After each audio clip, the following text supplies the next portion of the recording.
What's going on, everybody? It's DJ's Raw Uncut Truth. It's your boy Rev once again. We're doing, once again, one of the best live reaction to NBA basketball. We will not be showing any visuals on the screen or breaking any copyright laws in order to bring you this game. We'll just be reacting to what we see. You know, y'all already know how it is. If it's a great game, then we'll rejoice together. If it's a bad game, then this is a therapy session. Y'all know what the rules are. When you come in the door, take your shoes off, hit the like button. You already know what it is. You already know what it is. Hit the like button. Shout out to everybody in the chat. Shout out to Jay. Hashtag new media. That's right. Hashtag new media. Shout out to Fatal Gamer. This looks kind of whack. Well, shit, you in here with us, so I guess you whack too. Shout out to Jacoby Williams.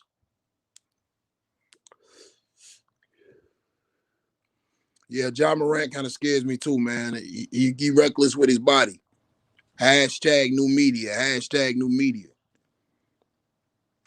Shout out to Rob and V. Rob or V. I don't know who it is. Y'all pull up on the chat. Y'all streaming with me. Rock it out with me. Shout out to Trent Tompkins. What's going on, brother? Shout out to Nathaniel Oliver.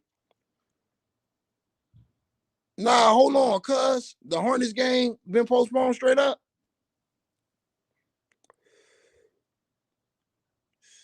You capping. Somebody verify that. Did the Hornets game get postponed? Because if so, that's trash. Y'all let me know. Is that factual? Where you hear that at?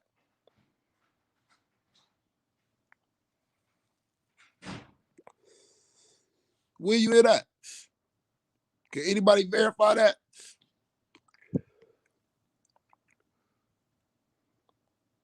What the hell they postponing it for? They already postponed it before.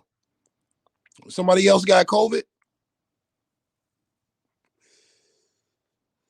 I think you read that wrong, bro. Y'all know the rules. When you come in the door, hit the like button. Hit the like button. Take your shoes off.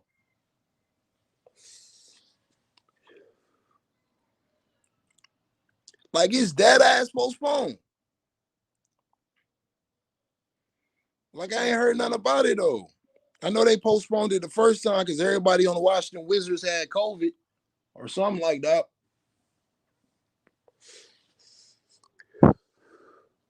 Shout out to Run It Back.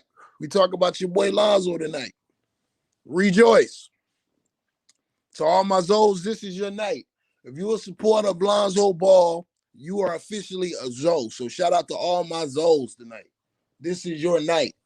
It's all about Lonzo.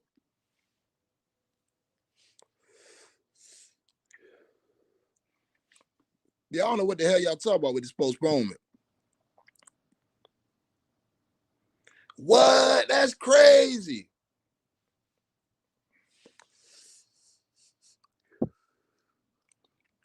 But you know me. Link or it didn't happen.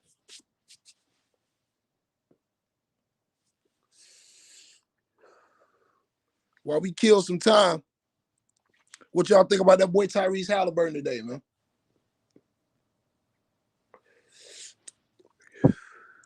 Talk to me nice. I thought so. Yeah. The Hornets play the Wizards tomorrow. The Blazers got postponed. Nathaniel Oliver, come on, bro. You ain't here about to start mass hysteria.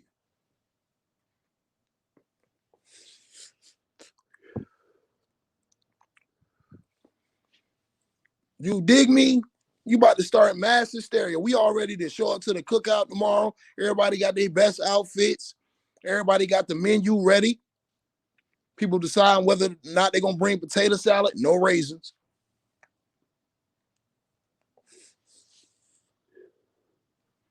People decide what they want to bring to the cookout tomorrow. You scaring everybody and they think, Oliver, we better than that. Hashtag new media. You right. I needed some before the Super Bowl. Absolutely. Yeah, my voice is raspy, man. I don't know what that is, man. When you get to heaven, ask God.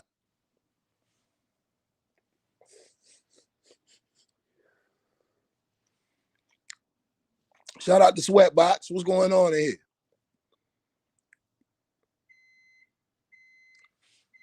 Hold on. Let me see. We up here operating. V, what's up? What's going on? Hey Rev. Making sure my audio is good. How you doing, man? I'm doing good. How y'all doing? We're good. Trying to make sure that you can hear me. Everything sounds good? Crystal clear. Great. We are reacting to the Pelicans game tonight versus who are the Pels playing tonight? The Grizzlies. This should be a good one. I am currently the Grizzlies. Yeah, the Grizzlies. Go ahead. Playing the Grizz. That's the team that the so-called number 1 overall pick went to, right? Nah. He went to the Timberwolves. Timberwolves. Oh, okay. Mm-hmm. 9 p.m. tonight. Yeah. Who you think's gonna win? You never know with the Pelicans. You never know. You never know what team you're gonna get. I'm just interested to see Lonzo keep progressing, keep going up. Yeah, when he wins, when he plays good, they usually play good. I really liked seeing that game where him and Melo whooped Giannis back to back. I liked seeing that. That was a pretty aggressive Lonzo that I haven't seen lately. So since then, it seems like he's kind of slowly been building up.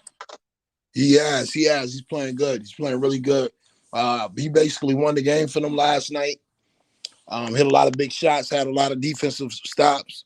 Zoe was trying to get the hell up out of New Orleans. And shout out to you, Lil Root 76. What's going on? Zoe trying to get the hell up out of New Orleans. Where do you feel he's best? He should go. I want him to go to Golden State. Either Golden State or the Clippers. Is Clay still out? Yeah, Clay gone. You ain't gonna see Clay until next season. Okay. Yes, ma'am. So if Lonzo were to get traded, we would see him playing with them this season? Yes,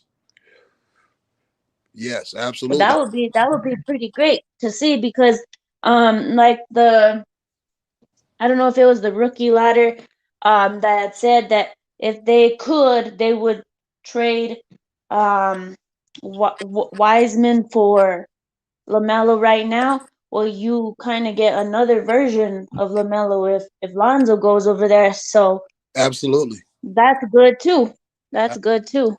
It'll be great to see him in the playoffs. You know what I'm saying? It'll be great to see Lonzo get to play some playoff basketball. Yeah, it would be great to see Lonzo play some Lonzo basketball. That's true. That is true. I don't give a damn. I don't give a damn if that's where Zoe want to go. I'm sorry, B. I'm not talking to you. I'm reading the comments. I don't give a damn if that's where he want to go. You know what I'm saying? He need to go to Golden State because going to Chicago and Zach LaVine leave, that's an it show, man. I want to see Zoe get the accolades that he deserves, winning basketball, get some championships. I really don't want to see him going to Chicago to die. I really don't want to see his career die in Chicago. You know what I'm saying? But We shall see. We shall see. Shout out to Money Well, Long. Y'all ever seen the Dave Chappelle skit where he's up there with Charlie Murphy and Ice-T and it's like, hate, hate, hate, hate, hate, hate, hate, hate, hate. Yeah, that's Money Long. But yeah, man, the Zoes will be out tonight in effect. Y'all hit the like button. Y'all share the video on Twitter. Y'all share it with everybody in the new media family, the new media gang. Shout out to the president, DJ. Shout out to the channel DJ's Raw Uncut Truth. Shout out to my guy Sweatbox. I see you. Shout out to V for pulling up and taking out time of her night to really, you know what I'm saying, to really break it down with the boy tonight, man. I'm excited. What did you think about where Melo's game DJ at last right night, V? now? What did you think about Melo's Where's game DJ? last night? Oh, Melo's game was, whew, that boy was on fire. I like it when the commentators say Lamelo's coming out with his hair on fire. He makes everything and everyone great. He defies all odds.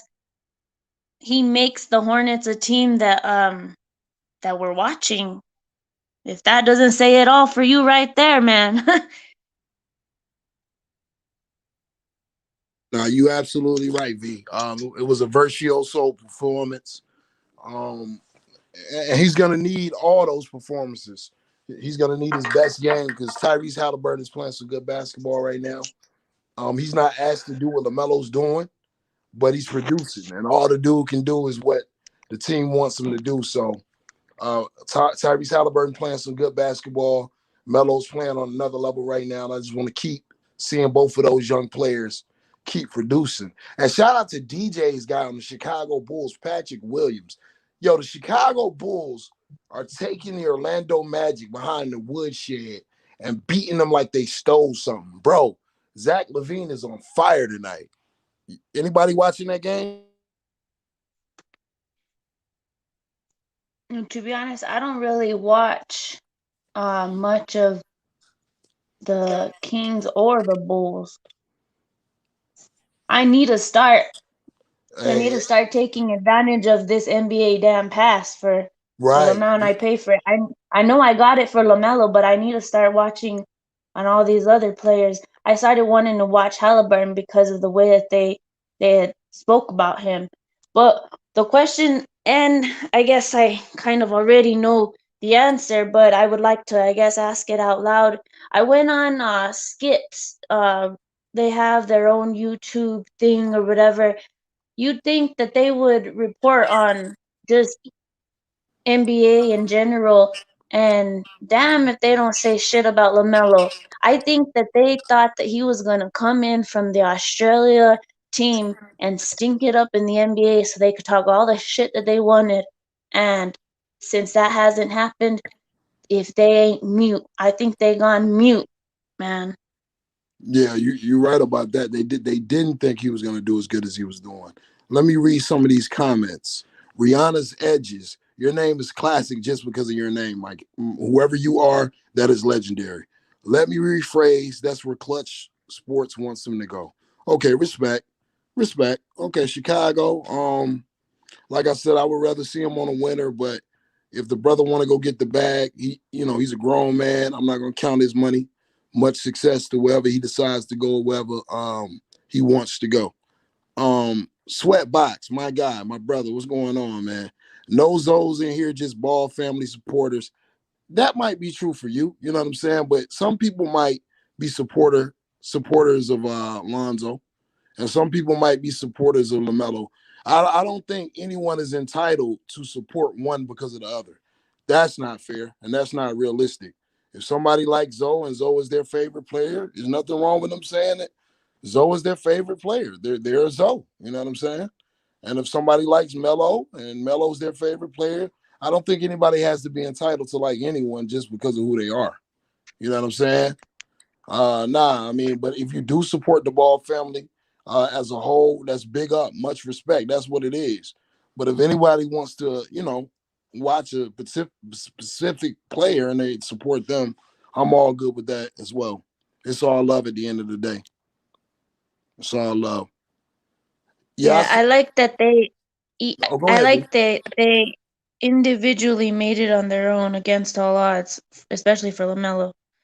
Yeah, But I mean, I gotta say, both of them they made it against all odds. You know, even to both of see them, both of them. even the season Lonzo's having, man. Even the season Lonzo's having, he's turning things around. He's understanding that the coaches are not going to do him any favors, and no one's going to do him any favors. And he's taking the bull by his horns, and he's playing very good basketball. And like I said, I hope he gets set free. I really do. I really do hope he gets set free and he gets into a system that he can thrive in with some winning basketball. What do you think about that, V? I think he deserves it. I think he has deserved it. And it'll be real nice to see it once he gets onto a team that will appreciate his skills and his talent and not put him in a position that ties his hands behind his back and doesn't allow him to show any of his uh his talent. That's what I think. I can't wait. I can't wait to see Lonzo play the way that he played when he was confident Lonzo and having fun. That's what I want to see. Much respect. I agree with you 100%, V. Ask Stu, new media, what's good? That's right. Hashtag new media. Hashtag new media, man. Y'all share the video. Y'all like the video. If somebody tweets the video, retweet the video. When you pull up in the chat, make sure you hit the like button. Take your shoes off. You know what I'm saying? Common courtesy, man. Support the channel and reward everyone who's making sacrifices to be a part of this new wave that is new media. Still watching the Chicago Bulls Uh, with Orlando Magic game. The Magic have cut the lead to 20 after being down 25. Oh, go ahead, V. oh no, I was just gonna say the comment down at the bottom. The Zoes are in the building. DJ's raw and cut truth. Absolutely. I mean, it's some super fans of Jello as well.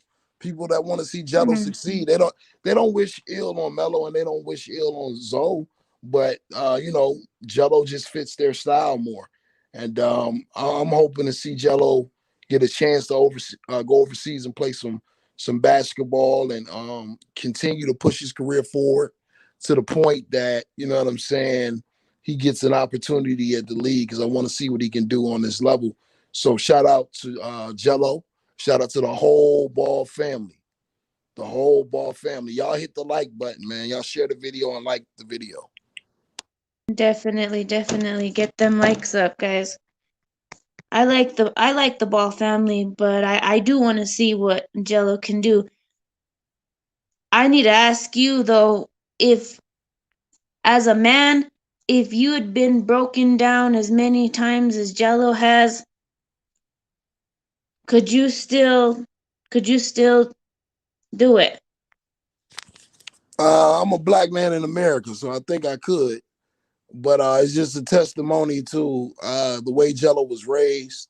It's a testimony to all the hard work Lavar put in and Tina put in and everybody that was around them supporting them. You know what I'm saying? Yeah. And building them up. I think Jello's gonna be all right. I feel like I everything works out like honestly it's supposed to think, be. Go ahead. Go ahead, V. I'm yeah. sorry. No, I honestly think he's gonna be okay. I think that they want to break him, and I think he's strong. I think he's really strong, and I think he's underestimated. And I just want us to be able to see him get a chance to show us what he can actually do.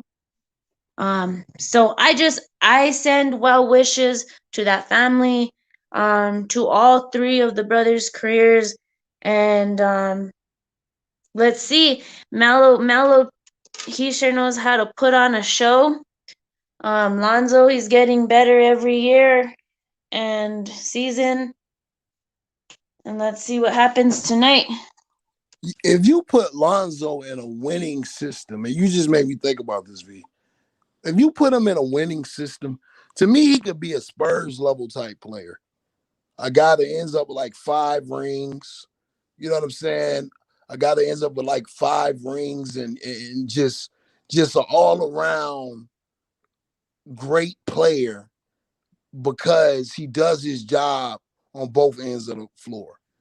I want to see him get a chance to play some winning basketball because I feel like he can be an anchor on the championship team. So I'm looking forward to this trade deadline coming up, and I'm interested to see where he gets moved. I definitely agree with you. I definitely agree with you because this man is a player that makes everybody else better. There's a lot of times, and you'll hear it even when people talk about the professional basketball league. People play for their spots, for their money, for their whatever. These players, these brothers, I've never seen a player. Well, I'm not gonna say that, but they impress. They're very impressive, and they make everybody else or Mello and Lonzo. They make other people good, better than they've ever been. They can give people their the game of their season of their career when they're in the ball game because of how they facilitate, how they create open shots, and they're gifted. They see the game in slow motion. So I do Absolutely. believe that he will get to a team that will get some rings, and I do believe that he'll be a big reason why they accomplish those some of the hardest battles that they'll have to go through.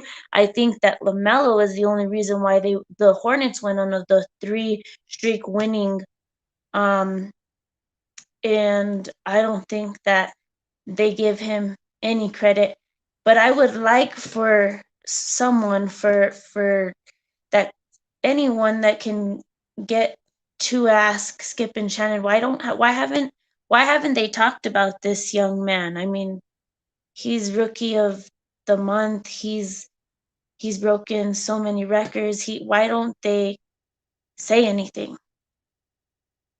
It's so annoying. It's annoying.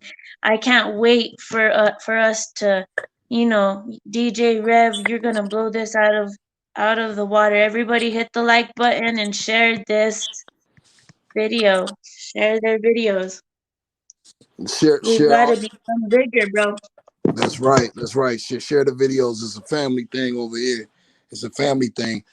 They're not talking about them because, as we always say, it is a way to try to write Lavar Ball out of history and render him irrelevant. So if they feel like if they give credit to LaMelo, they have to fess up and say Lavar was right. With that being said, I want to read a comment from Axe Stu. He's saying, Rev, I'm the opposite because I want Zoe to go get it. I respect that. I respect that. You know what I'm saying? I respect that. I'm not gonna sit up here and cap. I respect for those people that want to see Lonzo go and score a lot of points and be the leader and the catalyst on the team. I can't be mad at that. I can't be mad at that. For me, I just want to see him go get in a winning system, play winning basketball, and be rewarded with championships. That will make me super happy if that happens because nobody remembers anything like being leading player on the championship team. You can score a lot of points. A lot of people have scored a lot of points and been forgotten, but that championship is Hmm. forever. So I would love to see that happen. Y'all hit the like button, share the video, and make sure you're hitting the bell so you can get your notifications. If your notifications aren't coming up, make sure you hit the bell so you can get your notifications. So every time that DJ goes live, you can get some of this raw, uncut truth that you deservedly need. Why do you think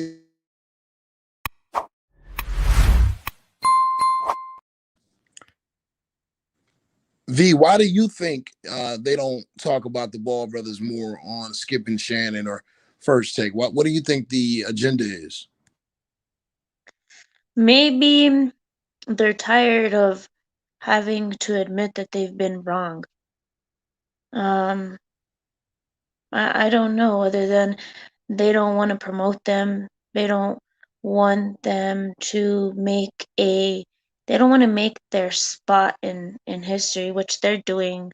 They're being petty. They're petty. They don't want their family brand to succeed. They have called this man damn near a madman or crazy for how many years. They don't want to see all of the things that he's said come true.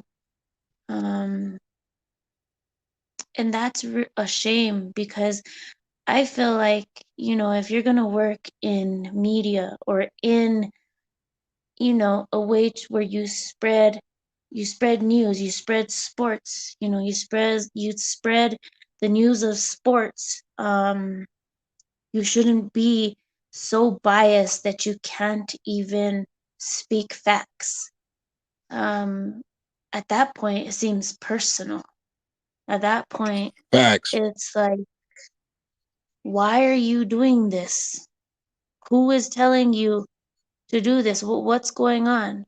Because this family, their message is really positive.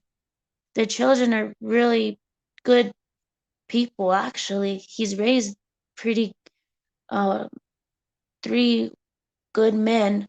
And I saw a video just today where I saw that LiAngelo is still getting or, well, I don't know.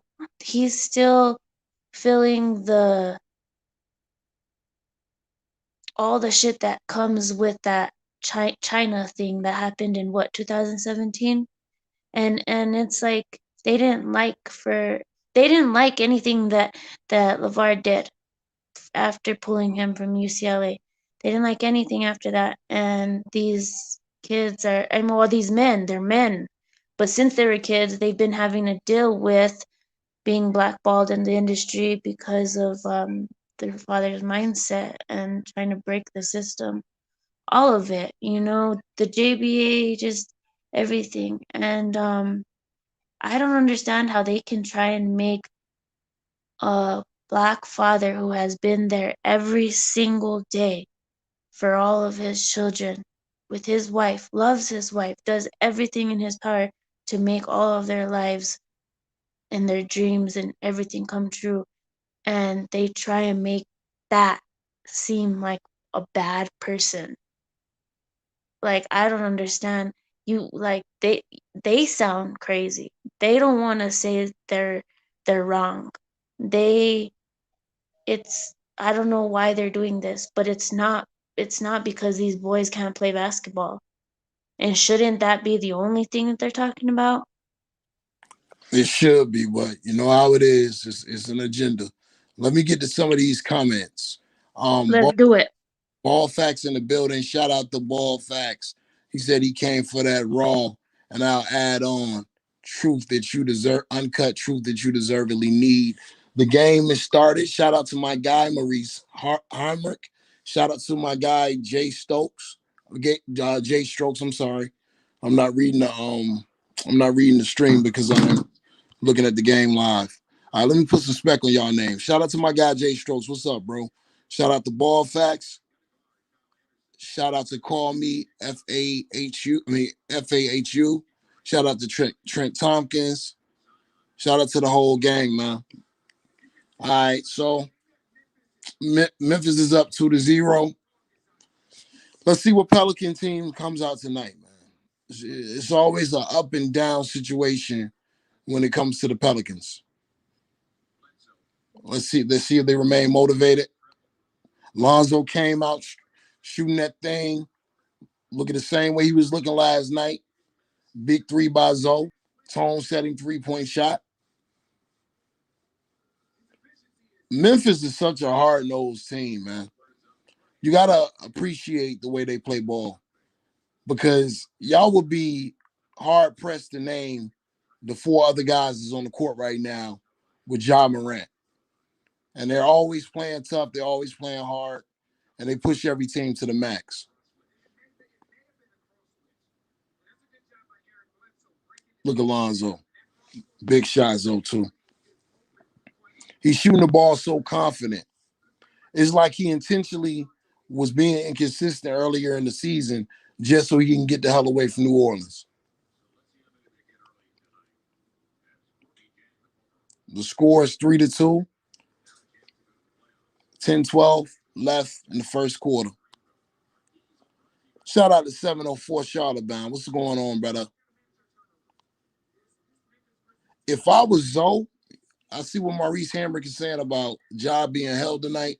But if I was Zoe, really, and if I was matched up with him or Eric Bledsoe, I would just sag. I would sag on Ja. He gonna have to consistently hit that three. His 3-point percentage is down this year. I'm not just gonna let him take me to the rack all night. You got to show me he can shoot. So if I was Stan Van Gundy, that's exactly what I would be coaching. Steven Adams with the nice soft touch, flip hook.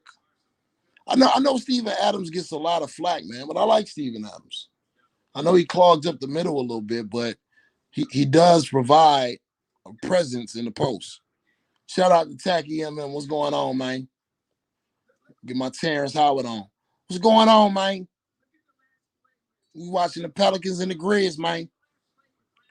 Y'all get the likes up, man. Maurice Hamrick said, Red, would you agree that Ja Morant is this generation's D Rose? Chat, would you agree? Ooh. Man. I don't know, bro. That's kind of. I mean, do you remember what D Rose was, bro? In his first 2 years?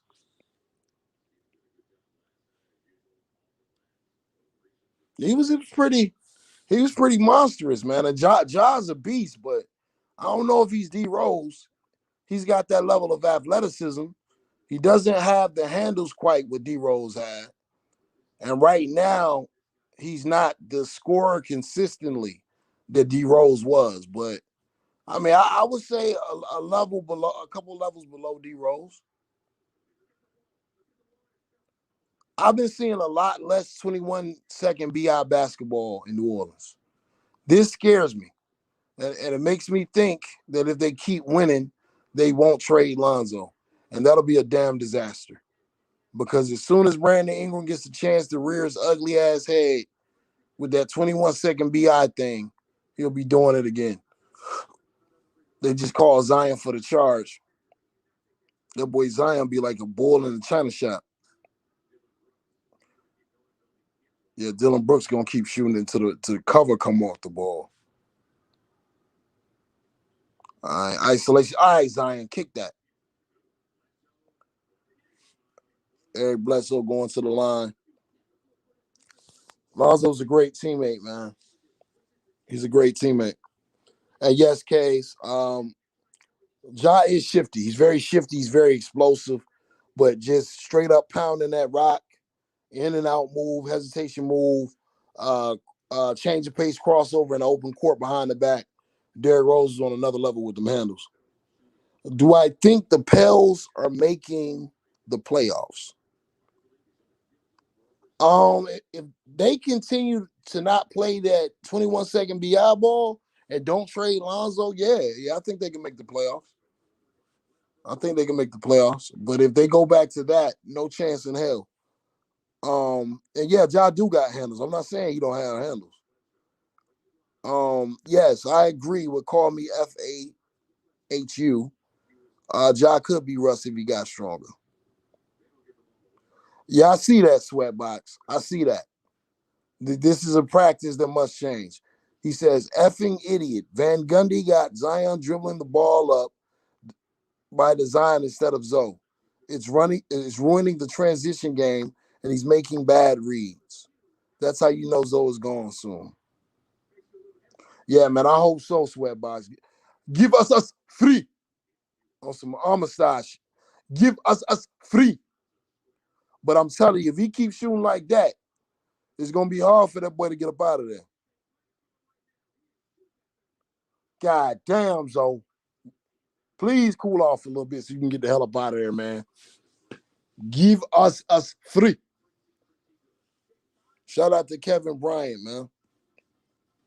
Y'all get the likes up, man. Y'all get the likes up, man. We ain't here working hard tonight, man. Share the video. Like the video. If you're not a subscriber, subscribe to the livest reaction show on the YouTube. DJ's Raw Uncut Truth. Hashtag new media.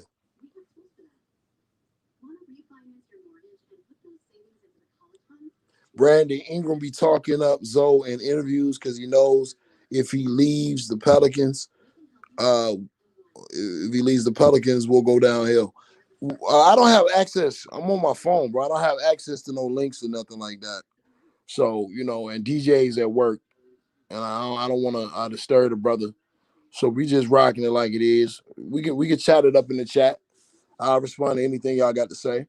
Like I said, if they win, it's a party. If Zoe plays well, it's a party.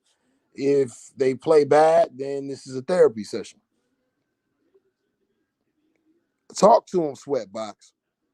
Big Spell One, what's going on, big homie? What's going on, Kyle? I hate the way the Pelicans play too, man. If Zoe keep playing like he playing, though, man, he gonna be there. And absolutely run it back. Zoe is shooting that. I can't say it on here, but you already know what it is.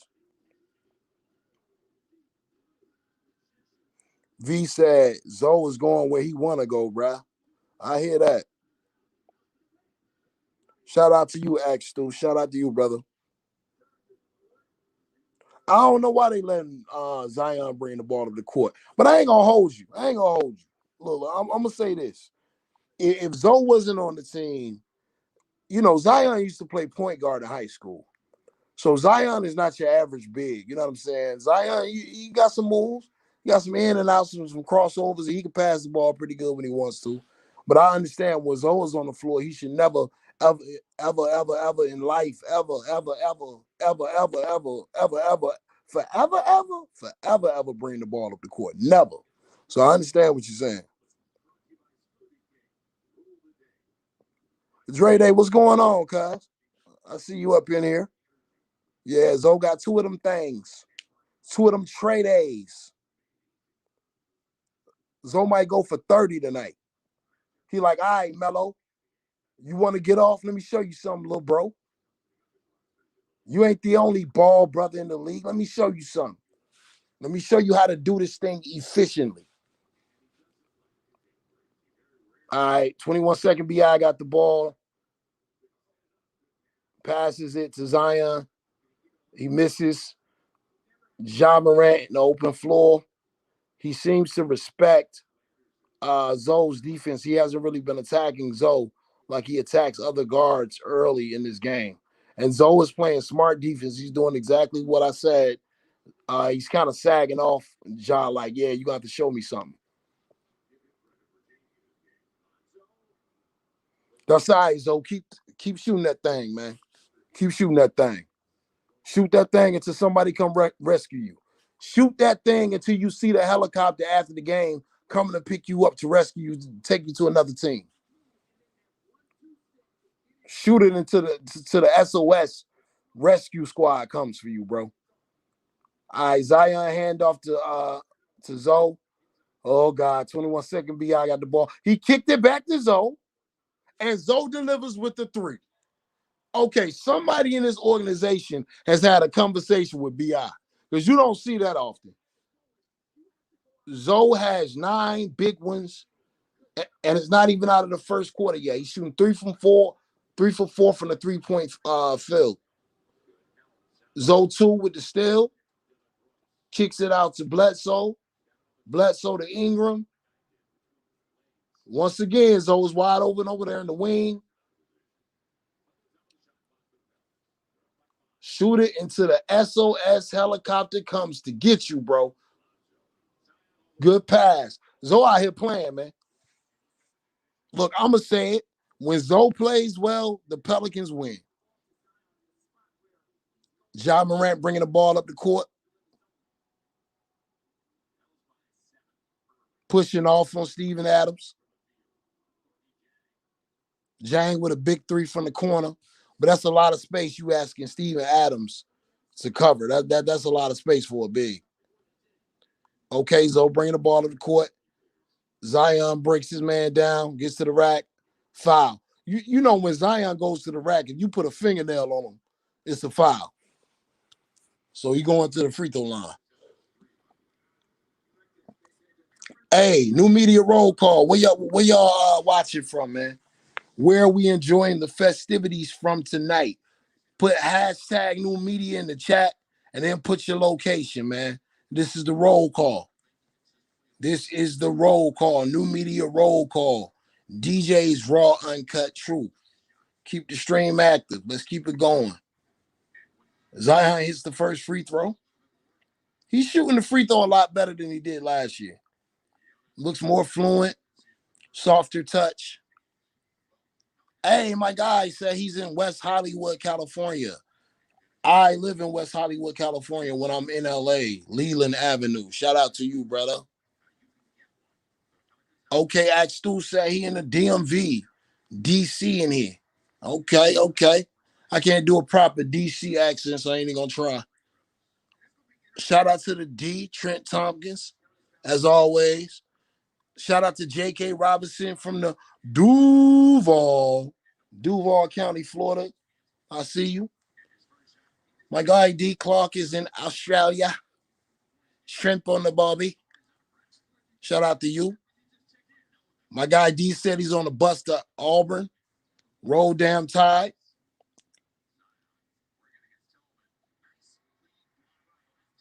Okay, the Pelicans are playing some good basketball, Zion. Memphis looks a bit disoriented. Oh, my brother, son of Jones, your guy, Desmond Bain, the guy that you're mad at the Celtics for not keeping, hits a wide open corner three for the Grizzlies. He's having a hell of a rookie year shooting that three ball. Now, what I don't understand is how a team so young with so many athletes struggles defensively. The Pelicans as a unit cannot stop a nosebleed with cotton balls. I mean, what is going on? Like, why do they suck so bad defensively? All right, so I want to see you attack that backside rebound. But he pretty much just, you know what I'm saying, sagging off for Ja Morant right now. I ain't tripping. That's good defense. My guy Kevin Bryant from the LBC. Sharba Johnson, what's going on, Queen? Indiana. God damn, Indiana, man. Indiana's one of those states, no offense, man. As soon as you hit the border, you see 2 minutes in Indiana, you pretty much seen the whole thing, man. If you can sleep through it, if you're ever on a bus or in a car, do yourself a favor, man, and sleep through it. I mean, I've had some trips through Indiana, man, and Kansas, too. No offense. Shout out to y'all. Okay, Ingram with the baseline drive. Valanciunas didn't want no parts of that. And Sweatbox, you ain't lying. Dude should be playing safety for somebody. Get the likes up, man. Get the likes up, man. We can't continue doing these reactions if y'all are not going to support and help push DJ up through the algorithm, man. Like I said, it's just like coming to somebody's house, take your shoes off. That was terrible, Steven Adams. Take your shoes off and hit the like button, man. Common courtesy. Here we go with the Pelicans and this terrible-ass defense. Somebody who knows about basketball, like my brother Sweatbox, would y'all please explain to me why the Pelicans are so cheeks on defense? Why are they so horrible? It doesn't make sense for a team this young and this athletic to be this trash on defense. Shout out to Turo Island. New media is the best media. Absolutely. Absolutely. It is the best media. It is. Unbiased, objective, raw, uncut truth that you deservedly need. Yes, Eric Bledsoe and Zion are defensive liabilities, which really is terrible to say about Bledsoe. It seems like ever since Scary Terry Shang Tsung'd his ass in that playoffs with the Celtics versus the Bucks, he took his soul on defense, bro. Scary Terry got this man's soul in a damn jar in his award case at the crib. Like when he's showing guests around the house, he probably shows people his second team All-American at Kentucky, shows them all of his accolades in the NBA, and then when somebody asks a question like, "Yeah, so what is that, Terry?" Oh yeah, that's just Eric Bledsoe. That's his soul. I took it. I took it in the playoffs about 3 years ago. Dude ain't been the same, man. Dude has not been the same. Hey, Bledsoe, he don't have to want for long to get traded. He keep playing defense like this, he gonna be out the door quick because that was really his calling card in the league as a defender, an athletic point guard who can defend and get to the rack sometimes.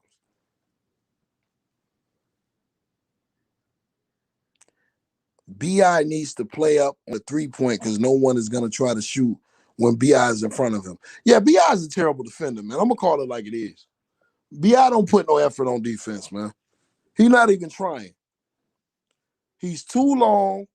He's too, I'm not going to say too athletic, but he's fairly athletic to be sitting out there getting cooked the way he be getting cooked. Anybody that criticizes Lonzo Ball on defense is not objective and you can't take them serious. Yo, we got to stop responding to every comment. Anytime somebody diss LaMelo or Lonzo, we got to get to the point we don't even take it serious no more. Absolutely. Absolutely. Eric Bledsoe has not been the same since Scary Terry Shang Tsung'd his ass. Like, it's ridiculous, man. Okay, Kyrian Lewis is in the game, looking like he's supposed to be in the 11th grade in high school. 21-second BI with the 3-point shot.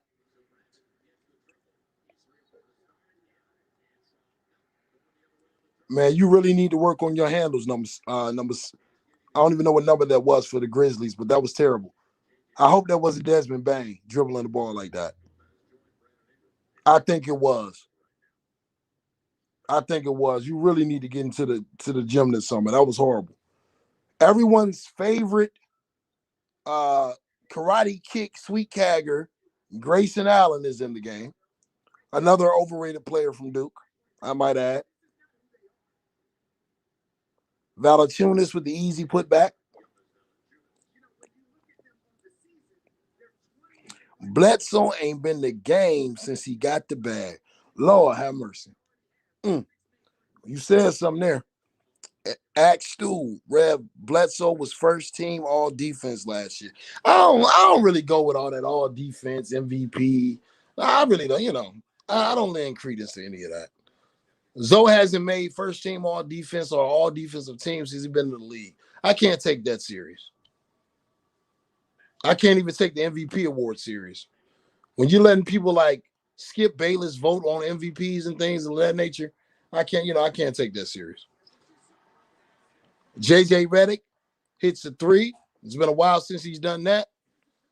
It's good to see him get off to a good start tonight.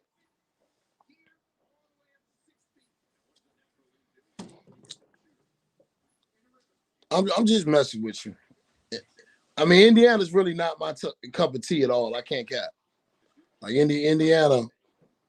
When I dream of purgatory, I think of states like Indiana and Kansas. No offense.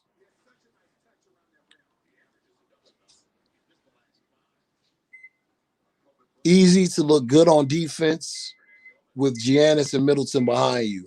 Maurice Hamrick, you ain't never lied, man. You ain't never lied.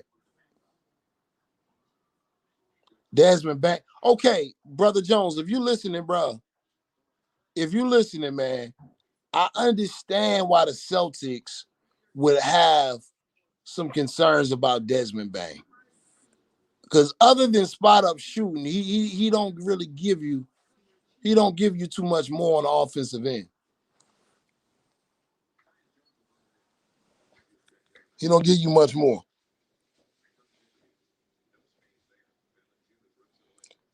Well, if you're trying to take this live series, Von Too Real, you're on the wrong one. We're not here to be goddamn color analysts. We're here to have a good time and talk basketball the way that we talk basketball. I didn't know it had to be a criteria.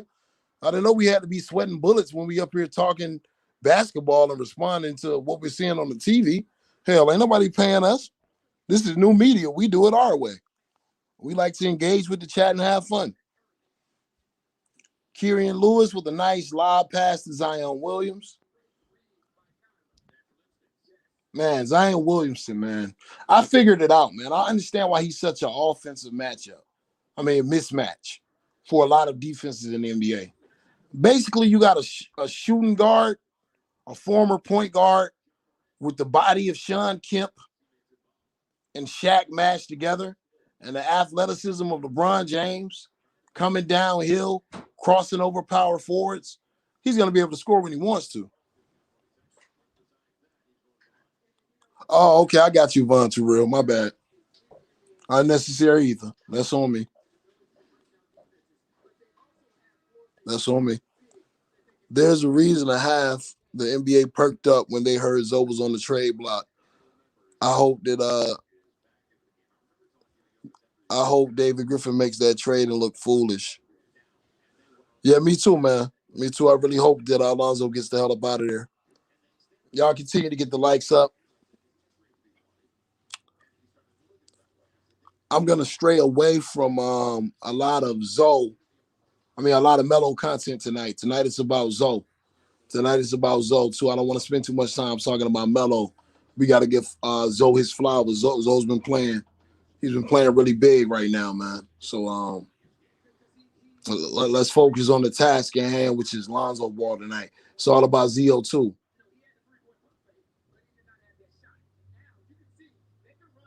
All right, it's 9 seconds left. First quarter. Pelicans up 31-30. They should have a bigger lead than this, but it's the Pelicans who give up wide open threes to Valanciunas, and he actually hits it. 33-31. Grizzlies way going into the second quarter.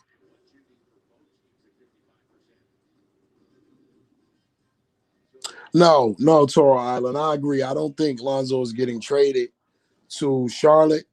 Not anytime soon. I think it's a day and age where the Ball brothers will play together and the dream will become a reality. But as of now, I do not see that happening. Big Spell, you said what happened to Nikhil Alexander Walker? I don't know. I don't know if he's injured or not. I haven't seen him tonight. He might be injured. Trent Tompkins says, Zion scares me when he flares his arms and falls down on the floor. Yeah, if Zion keeps falling down like the running of the Bulls in Spain, yeah, I give him about 6 years, man. That's a lot of weight. He already got a lot of weight coming down on them knees after he jumped 70 feet in the air.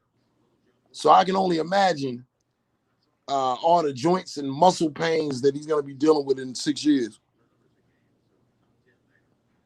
Oh, yeah, man. You don't sweat box. Let's just be honest for the people. You don't want a situation where Zoe and Zion are not on the court together.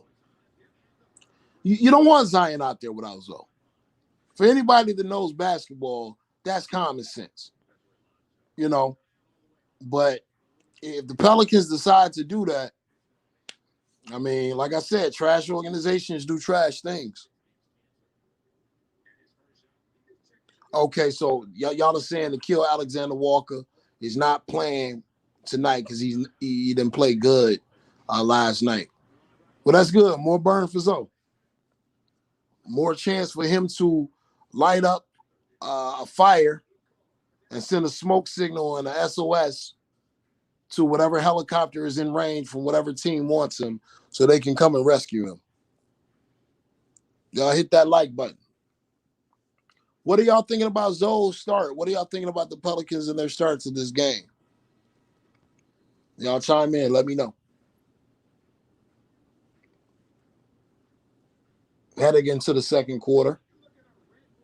Yo, that referee, the one that always reads like the reviews extra regular, like he's like super extra. And whenever he like officials a game with a superstar, he always tries to make it about himself. Yo, that dude gets on my damn nerves, man. That dude gets on my damn nerves, man. I don't know his name, but he's like super extra regular. Valanciunas misses from 15 feet out. Zion Williamson with the rebounding. Like a bull in the China shop. Penetrates, kicks it out to Josh Hart, who swings it to JJ Redick. JJ Redick with the fadeaway 2-point shot. Nothing but brick. America's dirtiest player, Grayson Allen, down the court. Tyus Jones kicks it up top, swings it over to Grayson Allen, who swings it over to this guy. I don't know who his name is. They call him slow motion. I think it's Kyle Anderson.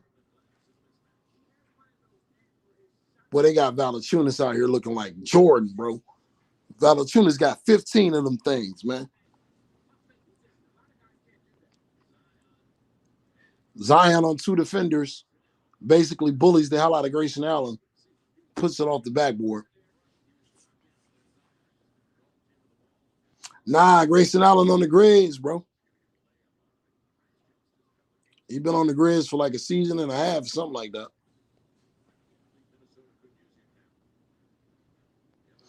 Man, I don't know where DK at, man. I tried to get the homie to pull up. But it's all right. We rocking it out tonight. He might pull up later on. God damn, the Pelicans just look. Y'all know why I don't do these live streams with the Pelicans, or I don't talk much about the Pelicans. It's boring basketball. It's hard to watch, man. Like, this is trash, man. JJ Redick with another brick. It's time for JJ Redick to fully devote his time to what DJ and I are doing on this channel. He needs to become a podcaster. He needs to stick with the old man podcast and just do that, because he looks washed this year. Like, his knees look 10 years too old. You know?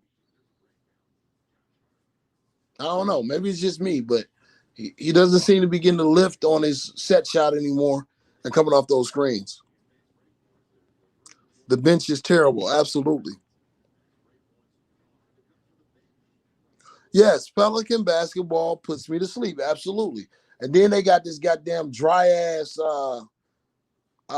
color analyst. Zion Williams is coming down the court, and Zion Williams, and that was a good shot by the heel too. Like, I can't do it, man. I can't do it. I'd rather take a melatonin shot or something like that than listen and watch, you know, the Pelicans play when Lonzo's not on the floor. JJ Redick, once again, short.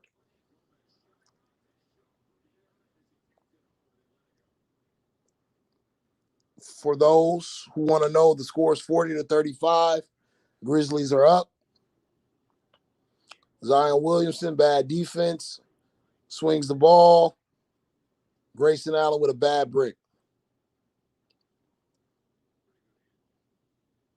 Kyrian Lewis looking like an 11th grader. Strong take to the rack, though. Y'all hit the like button.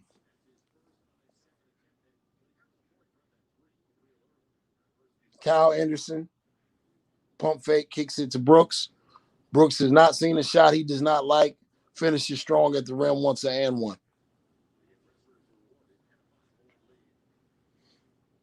So it looks like Kyrian Lewis is getting an extended look tonight. It's time to sub Lonzo back in the game. I don't know why he's out of the game this long, but it is definitely time to get him back in the game. Tyus Jones with a nice kick to Grayson Allen. Brooks, once again, hasn't seen a shot he doesn't like. Shoots up another bad brick from three. Josh Hart bringing the ball down the court like he's a point guard. That's a joke. Backdoor cut attempt to JJ Redick is broken up. America's dirtiest player tries to lay the ball up, gets blocked. Brooks swings it to no-name man Kyle Anderson, who finishes over Zion Williams. And timeout by Stan Van Gundy as the Grizzlies extend their lead to 7 points. Stu said, Rev, I told somebody today that Zoe is a combination of Gary Payton and Ray Allen. What do you think? Man. Okay, man. Okay, hold on now. We got to respect greats. Gary Payton, okay, I can see that. But Lonzo got a ways to go. Anybody has a ways to go to be the second greatest three-point shooter in the history of the game. Lonzo got a little ways to go, but I can respect the Gary Payton thing. He has produced defensively, 3 years straight. Well, really 4 years straight. So I'm not going to disrespect the brother on the defensive end, but a lot of players in the NBA have a long way to go before they get to the level of Ray Allen. If your name ain't Steph Curry, you're nowhere near there yet. But I do like the way that Zoe is shooting the ball and has improved his shot. Man, that's a lofty. That's lofty, brother. I respect your heart for that, but I'm not ready to say that. Yeah, Drake. Lonzo out the game for too long, man. Lonzo was out of the game for too long. I don't understand. But this is, to me, these are hints of a trade. Because you only give Kyrian Lewis an extended look and you don't play Nickeil Alexander-Walker, not because he doesn't play bad. You want to see what you got behind Zoe. That's what this is about. These are the subtleties of the game. The business of basketball. Free courses on DJ's Raw Uncut Truth, where we break down the game within the game. Y'all like that? Was that a good drop? I hope so. It's hard to keep people entertained through, watching paint dry. But we're going to do the best we can. Hopefully Lonzo is back in the game. And I appreciate you, Hunter Butler. Flowers to you, brother.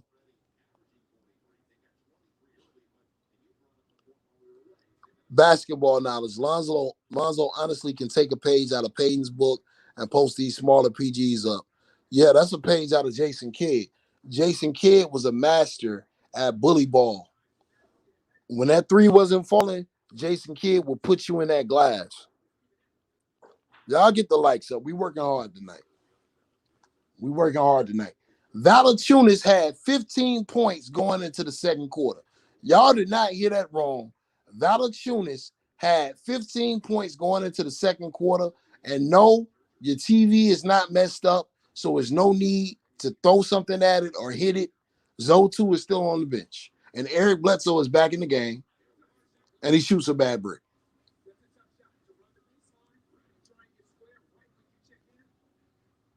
Aaron Brooks with the ball. I haven't seen John Morant in a minute either. Tyus Jones dribbling. Kicks it over to the dirtiest player in America, Grayson Allen. I'm going to keep saying it and remind you, because old media tries to wash over his sins. We're going to keep you up to date here. Grayson Allen is a dirty player. Somebody do it on Twitter just to make us feel better. Grayson Allen is a dirty player. I say it in the morning when I wake up just to remind myself. Josh Hart for 3, bad brick. No surprise there. 47-37. Grizzlies by 10. Tyus Jones steps comfortably into a 3 and falls short. Mr. No Name, Kyle Anderson to the rack. And once again, he scores. The Grizzlies are up 12 in the second quarter. Sweatbox, the brother said Gary Payton was Kid's mentor growing up. Zoe needs that type of loud-ish talking dude, Draymond, in his life right now, and a trade. Hey, that's a heavy statement, brother. Running back says, what do you think Lonzo was going to become when he first was drafted? J Kidd, really, man. I ain't gonna hold you. I saw J Kidd. I wish I could say something different because everybody says that, but I see Jason Kidd.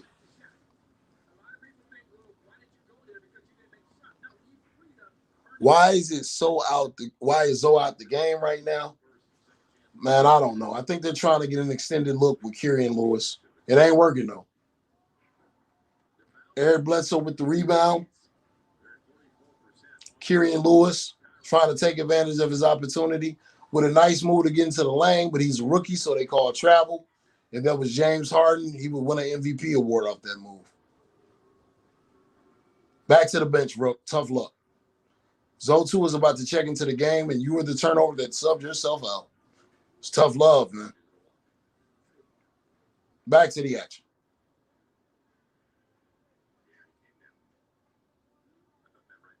That was 2 steps, man. What are you talking about?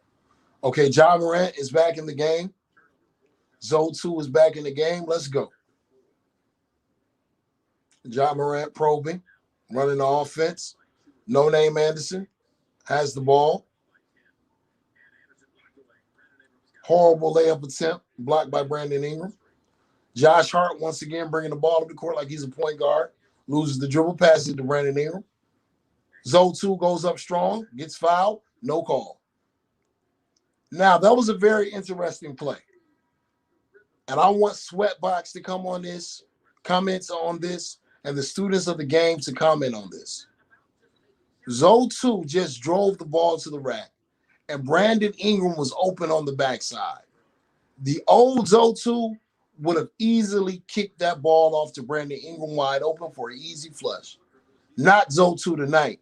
He's trying to be rescued from New Orleans. He's getting his fires out, his lights out for a helicopter. He said, forget you, I'm going to shoot the ball. I like to see it. I like to see it. Ja Morant knocks down a 3 because Lonzo is playing off of him, as he should. Brandon Ingram is going back to 21 BI ball, probes, shoots a 15-footer that hits all brick. Ja Morant goes behind the back, in and out, sweeps through, kicks it out, bad brick. Brandon Ingram with the rebound, wants to be the point guard, pushes the ball up the court. Eric Bledsoe, ugly floater, falls short. That was good defense by BI that time. He fills in the passing lane and doesn't let Bang get an easy slash basket to the rack.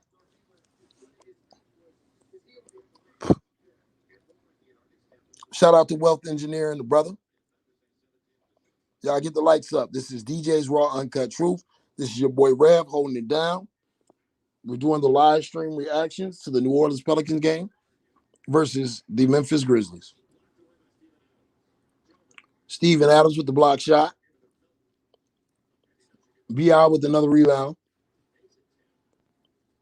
Zoe wide open in the corner. BI is 21-second basketball. BI on the other end of the court. Steven Adams says, if you can do it, I can too. Spins off, passes the ball to Zion Williams, who flushes down another dunk. Y'all get the likes up. Share the video, like the video, hashtag new media. Ja Morant with a nice in and out into the floater game. It was a nice move. Zoe2 comes off the screen, hands off to Brandon Ingram. Zoe2 for 3. Zoe2, nothing but panties and draws.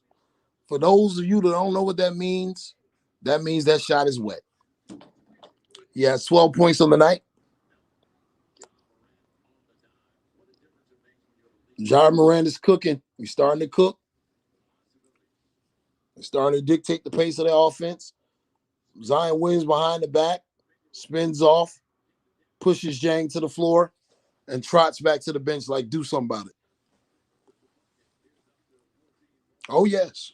Oh, yes. Zoe2 is all panties and draws tonight. He said he don't want no part of the rim. Nothing but panties and draws. He's got a quick 12 points. I wish they'll keep feeding him. I want to see Zoe 2 go for 30 tonight. Shara, and you asked the question earlier. Right now, I'm in Atlanta. Midweek, I should be back in LA. And the minute mark I'm on, I don't know, it's commercial. Y'all let me know where y'all at. I know X2. I'm starting to worry about that as well. That'll be a tragedy, man. I hope he does get traded. Sweatbox says Zoe has had Ja in jail all night. Ja only effective losing zone the screen. That's true. He hit a 3, but Zoe was sagging off, man. And like I said, he should sag off. Until you prove you can shoot, I'm gonna sag my ass all the way to the free throw line. I would like to see him traded to Golden State. I'm on record saying that. Golden State or the Clippers, to me, those are the best 2 destinations. I would love to see him to become like a Tony Parker level anchor guard on a championship team, get 5 of those rings, and tell the haters to shut the hell up. Every time they say something about you, put one of your rings in your middle finger and throw it up. Turn it up a little bit louder. I'm currently watching highlights on the Pelicans broadcast commercial. Everybody's favorite Laker, Kyle Kuzma, getting dunked on by Zion Williams. Yeah, the Clippers would be lit. The Clippers would be lit. That might be a move that could push them over the top. I don't know if I trust their ability to match up with AD, though, in the playoffs. Oh, yeah. The Warriors, ESPN has already talked about, and I think Woj talked about how it's been discussed, Oubre for the Lonzo trade. And, yeah, you just run Steph at the 2 because Steph wants to come off screens anyway. The Warriors are one of the biggest teams that talk about positionless basketball. It's not really about a point guard or a 2 guard. It's about all of the players on the court at all times being able to do damage as many ways possible. So, Zoe would definitely fit in with the Warriors. He'd take a lot of pressure off Steph Curry. Because a lot of times this season, Steph Curry has had moments where he looks so tired. He looks like that damn Kevin Hart clip when he's like, hey, help me. So, yeah, Zoe would take a lot of stress off of Steph Curry. Hit the like button, people.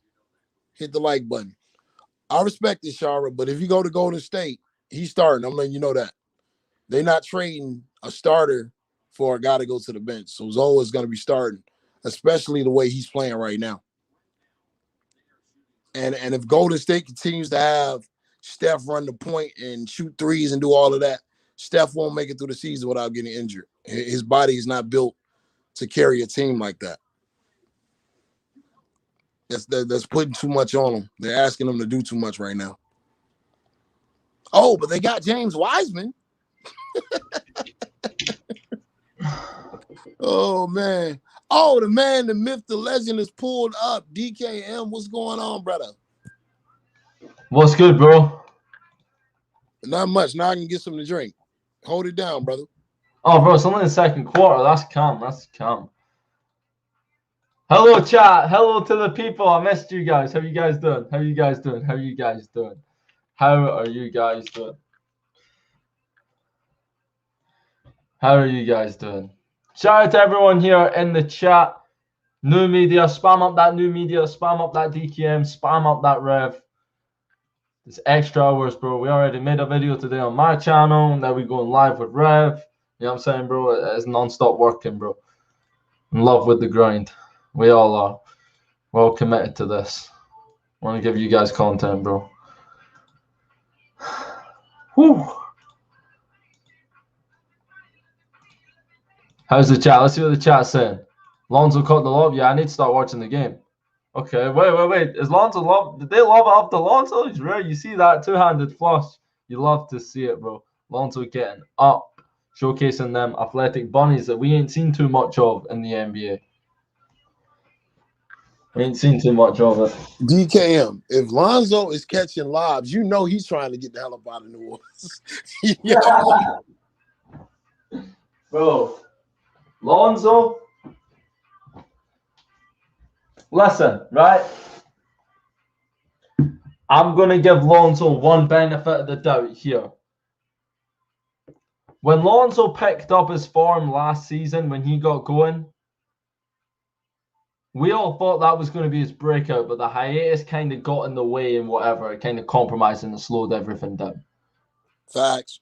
Right? Oh, what pass Lonzo in? Ingram gets fouled.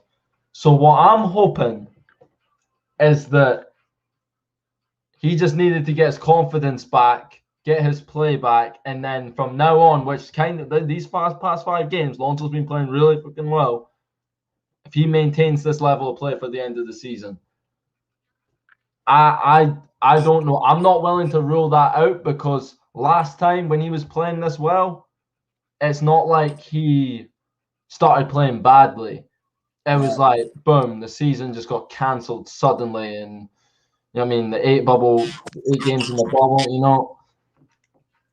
And if he's playing this well in this Van Gundy BS system that doesn't suit him, imagine how well Lonzo could actually play. Facts. You know what I mean? I'm not quite ready to give up on him. Facts. I was close, but I was always deep down going to give him at least this season. Hey, and for everybody that is stuck with Lonzo, I am not no capping ass dude. I didn't give up, but I was just like, okay, well, shit, if Lonzo got to go be a role player somewhere, I'm good with it. But for all of y'all that have stayed 10 toes down, I'm not going to cap. Y'all deserve your flowers. And one of those guys is on the screen right now, 313, J-Mo. What's up, my brother, man? You deserve your flowers. Sweatbox, you deserve your flowers. Running back, y'all deserve y'all flowers, man. Because this boy out here balling, man. And I will say, yes. I don't know. Rev might have the link. I don't have the link because we were all up in here. But I will say that us being skeptical about Lonzo, right? It wasn't like we weren't gonna pretend to like fully believe in him just to like continue the Ball family like hype or whatever to keep you guys going, to mislead you guys. And I feel like there's some people out there that will do that in a sense. It's like they'll hype it up to a point where it's like there is no wrong, and we cover it for what it is. And for times this season, last season in the bubble, and his first 2 years in the league, and when he got benched at the beginning of last season, it's like, as an objective basketball fan, like that, you can't look at that and say that was number 2 pick production. And even now, I'm not sure if it's quite number 2 pick production, but like the draft order, like, well, what does that matter anyway? I feel like everyone focuses so much on where Lonzo was drafted. It's like they talk about him like,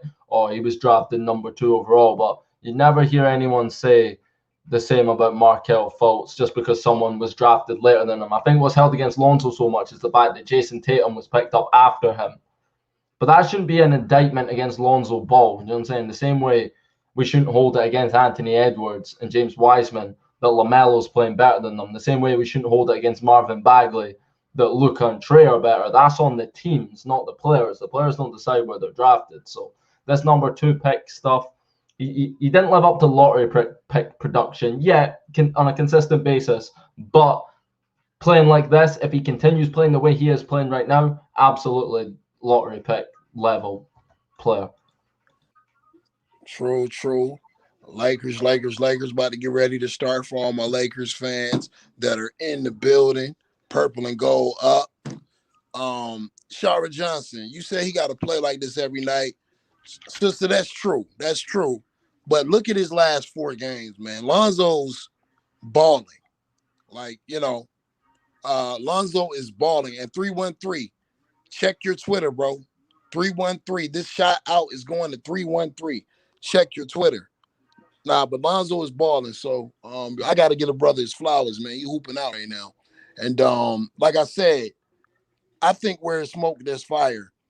He didn't start balling like this until those trade rumors started. So I think the kid is trying to get the hell up out of there, man. Bro, this is the thing, bro. This is what's interesting. Before we get to you 313 in a minute, Lonzo, there's something about when Kendrick Perkins calls Lonzo out that he, do you know what I mean? Like Kendrick Perkins called him out last year, called him a bust. Then Lonzo, from that game onwards, went on to have the best stretch of his NBA career until the hiatus. And then Kendrick Perkins apologized, said he's a special talent. The bubble came, and then Lonzo started like going back to his old ways. Kendrick Perkins called him out again when the trade rumor started, and pretty much ever since then, Lonzo's been blowing the fuck out. I mean, he got 14 points right now in the second quarter. You know what I mean? Like that's Lonzo like 2-3 weeks ago. You bite your hand off for 14 points in a game. You know what I mean? So hopefully he continues this and keeps this up for the rest of the game. I'm going to move over to 313. What are you saying, bro? Glad to have you on, bro. 313. Oh, what's good? What's good? Can y'all hear me, man? Yeah, what's good? What's good, Red? What's good, DKM? Shout out to my man DJ for sending me the link, man. What's good, y'all? Nothing much, man. Your boy cooking, man. Red, I remember, I think it was probably the first time I might have been on with you talking, and I was telling you, we was talking about Zoe, and I was like, you give him some time to learn how to score, give him like 20, 25 games before he really can get his rhythm, and then he'll be averaging 16. And I was like, around like game 40 or 50, that's gonna go up to like 18 or 19. And I think that was always gonna happen. Not no Kendrick Perkins, not nothing else. He was always gonna end up finding his rhythm because he worked too damn hard in the offseason. His shot, I don't know what is with him in the beginning of the season, but with no without a chance, even playing a Drew League to work on his new moves.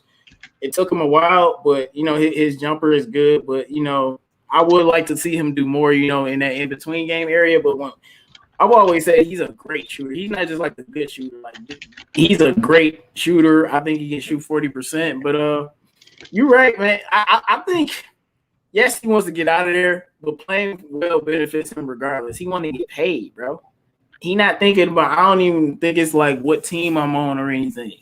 It's I'm gonna use my skills and try to produce, And I always say like Lonzo's a point guard where he's a 3-point type point guard. Like his game centers around his 3-point jump shot. Even when he was at UCLA and he was doing all that passing and stuff, he shot 41% from 3, and he had some big games with that 3-pointer. He's always been like that, and coming into the league not being able to shoot and trying to work this hard to finally be able to shoot, it definitely held him back. And, some other things that held him back, his lack of aggression and, Luke Walton.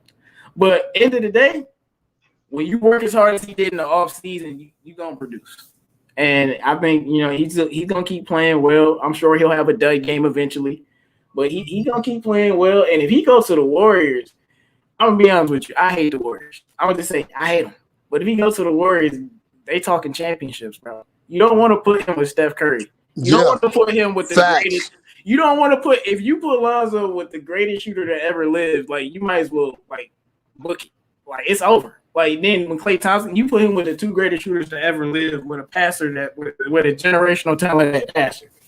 It's a wrap. It's a wrap. 313. Oh, you know what I'm so happy about, and this is the DKM as well. I do think Lonzo is playing harder because the trade rumors have started, because this is when we're seeing it happen. Rumors started coming out, and it's like he was like, okay, bet. Yes, all right, let's go.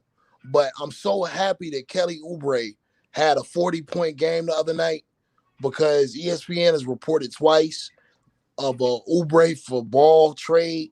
I want Oubre to have the best games of the season right now, so that New Orleans bites on his bait, and like you said, Lonzo ends up in Golden State. DKM, what do you think about Lonzo and Golden State? How do you like that fit?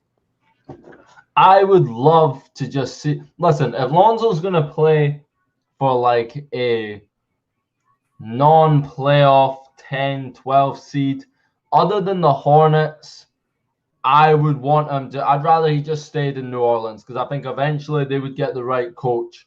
And with Zion Williamson, I think Zion will eventually separate himself from Ingram and be the focal point of that team. I think he's starting to do that right now, slowly but surely.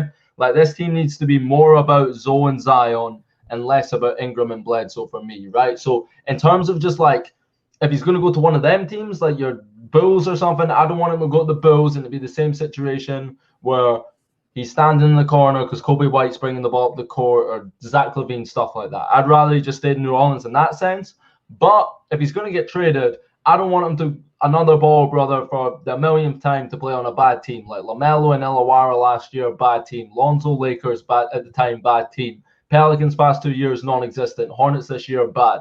So like just get him on a contender or like a playoff team, a team that's I'm going to watch and they're going to win games. I don't care if he's a role player. And the thing with the Warriors is the Warriors at some point will have to build beyond their dynasty era. And the way things move in the NBA, bro, do not be surprised. And people will say this won't happen or whatever, but it seems to happen to every All-Star at the moment. Do not be surprised if things don't pick up in Golden State in the next year or two for Steph Curry to request a trade and try and win one more championship. As crazy as it sounds right now, I never thought Kawhi Leonard would request a trade. I never thought Russell Westbrook would request a trade. I never thought James Harden would. So they need to they fumbled the bag not taking LaMelo number 2 overall because that could have been like their point guard to like build around for the future. So it's like, okay, well, we can kind of make up for that if we can develop Lonzo into who we think he can be. And with the Warriors development system, they're going to get his shot right.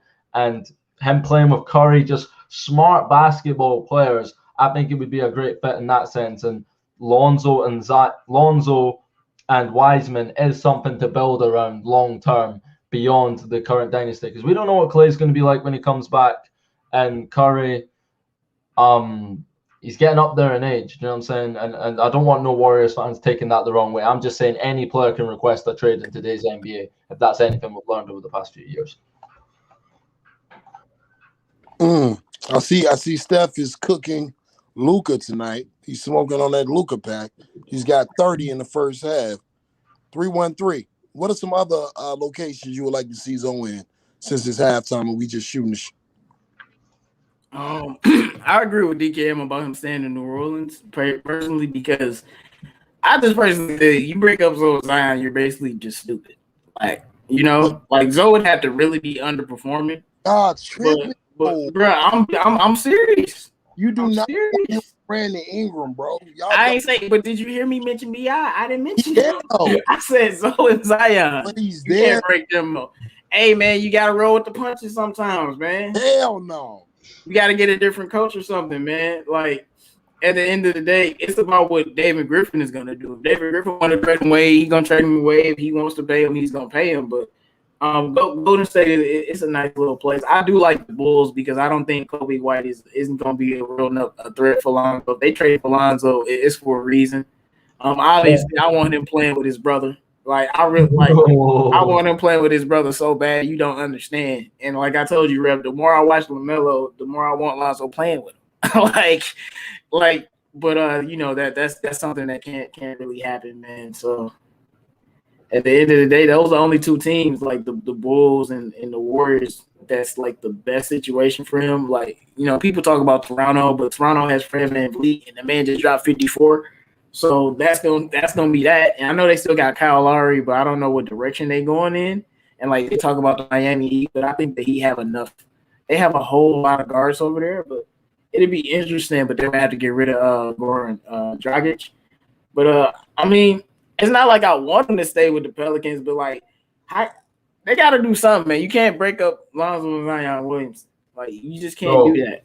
I don't think they look at it that way, bro. But no, I like put it like this. Last year, team BI scored all them points, but when Zion was back, the team was focused around him and Zoe, and BI was still able to score all them points. But now they want to be point BI and all this other crazy stuff. You know, you know what I'm saying? What do y'all think about the Clippers? Oh no, the Clippers is a great fit. Yeah, they would probably win the championship too. Bro, think about the one thing the Clippers, bro. Listen, I made a video about the Lonzo to the Clippers like 2-3 months ago before the draft, right? For me, this is honestly not only the perfect fit, but the perfect story. Lonzo was always felt like he was destined to be a Laker, Cali born. Played in college, UCLA, played high school in California, and then was drafted by the Lakers. That was obviously cut short when he was drafted. So for him to then end up in LA all the same, but with the Clippers, which kind of, in my opinion, is more suited to his personality because it's more low key. You know what I mean? He's not like, I mean, LaMelo, if LaMelo was in LA with the Lakers, then hell yeah, that would make a lot of sense because of the bright light. Do you know what I'm saying? But obviously the bright lights are the same as LA, both cities. But do you know what I mean? How the Clippers are the more low key team in LA than the Lakers is what I'm trying to say. And that defensive, like Lonzo's an upgrade on Patrick Beverley. In that Clippers locker room last season, you had a bunch of toxic players and a toxic environment and a leader in Kawhi Leonard who didn't say nothing ever. Do you know what I'm saying? He led by example, didn't say nothing.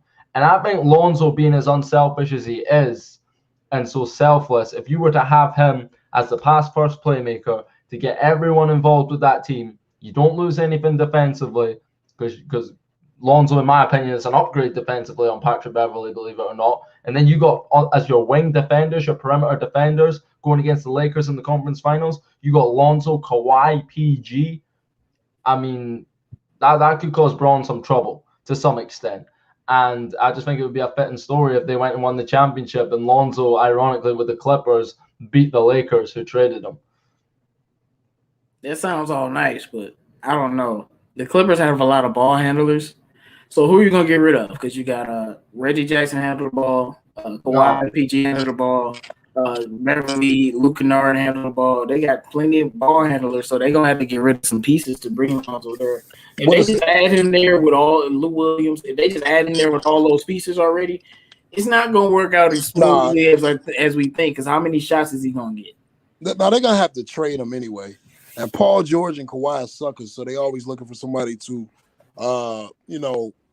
blame it on. Like the whole thing last year with the teammates being toxic. It wasn't that the teammates were being toxic. It's you guys are taking games off. You know, you're getting special treatment. You know, we're out here busting our ass. We built a culture, and now you're expecting to come in and do this. So I think, Rev, what's up? Rev, okay, you can say that, right?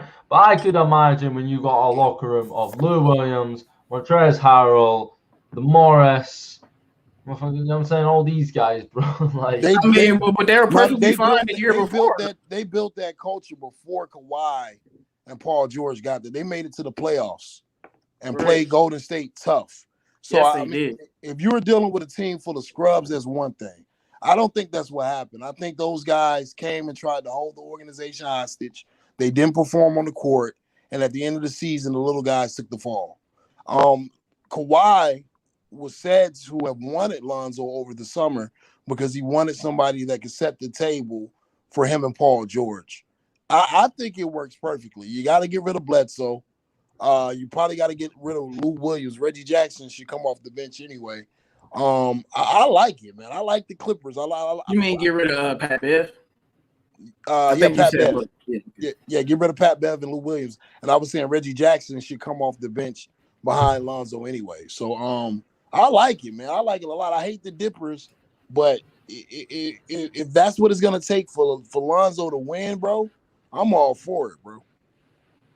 Bro, I'm not worried about the shots he gets though. Even if he's only averaging like 9 points per game, but he's like a key player on like a championship winning team, bro. You know what I'm saying? Like he can always like leave and join the Hornets at a later point. He doesn't need to commit long term. I just think that would be. I feel like Lonzo's heart's still in LA. I don't know why, but like I genuinely just think he's a hometown kid. You know what I mean? Like I don't think he's happy living in New Orleans.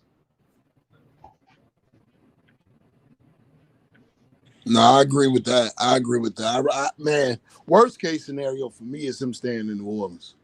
Worst case scenario.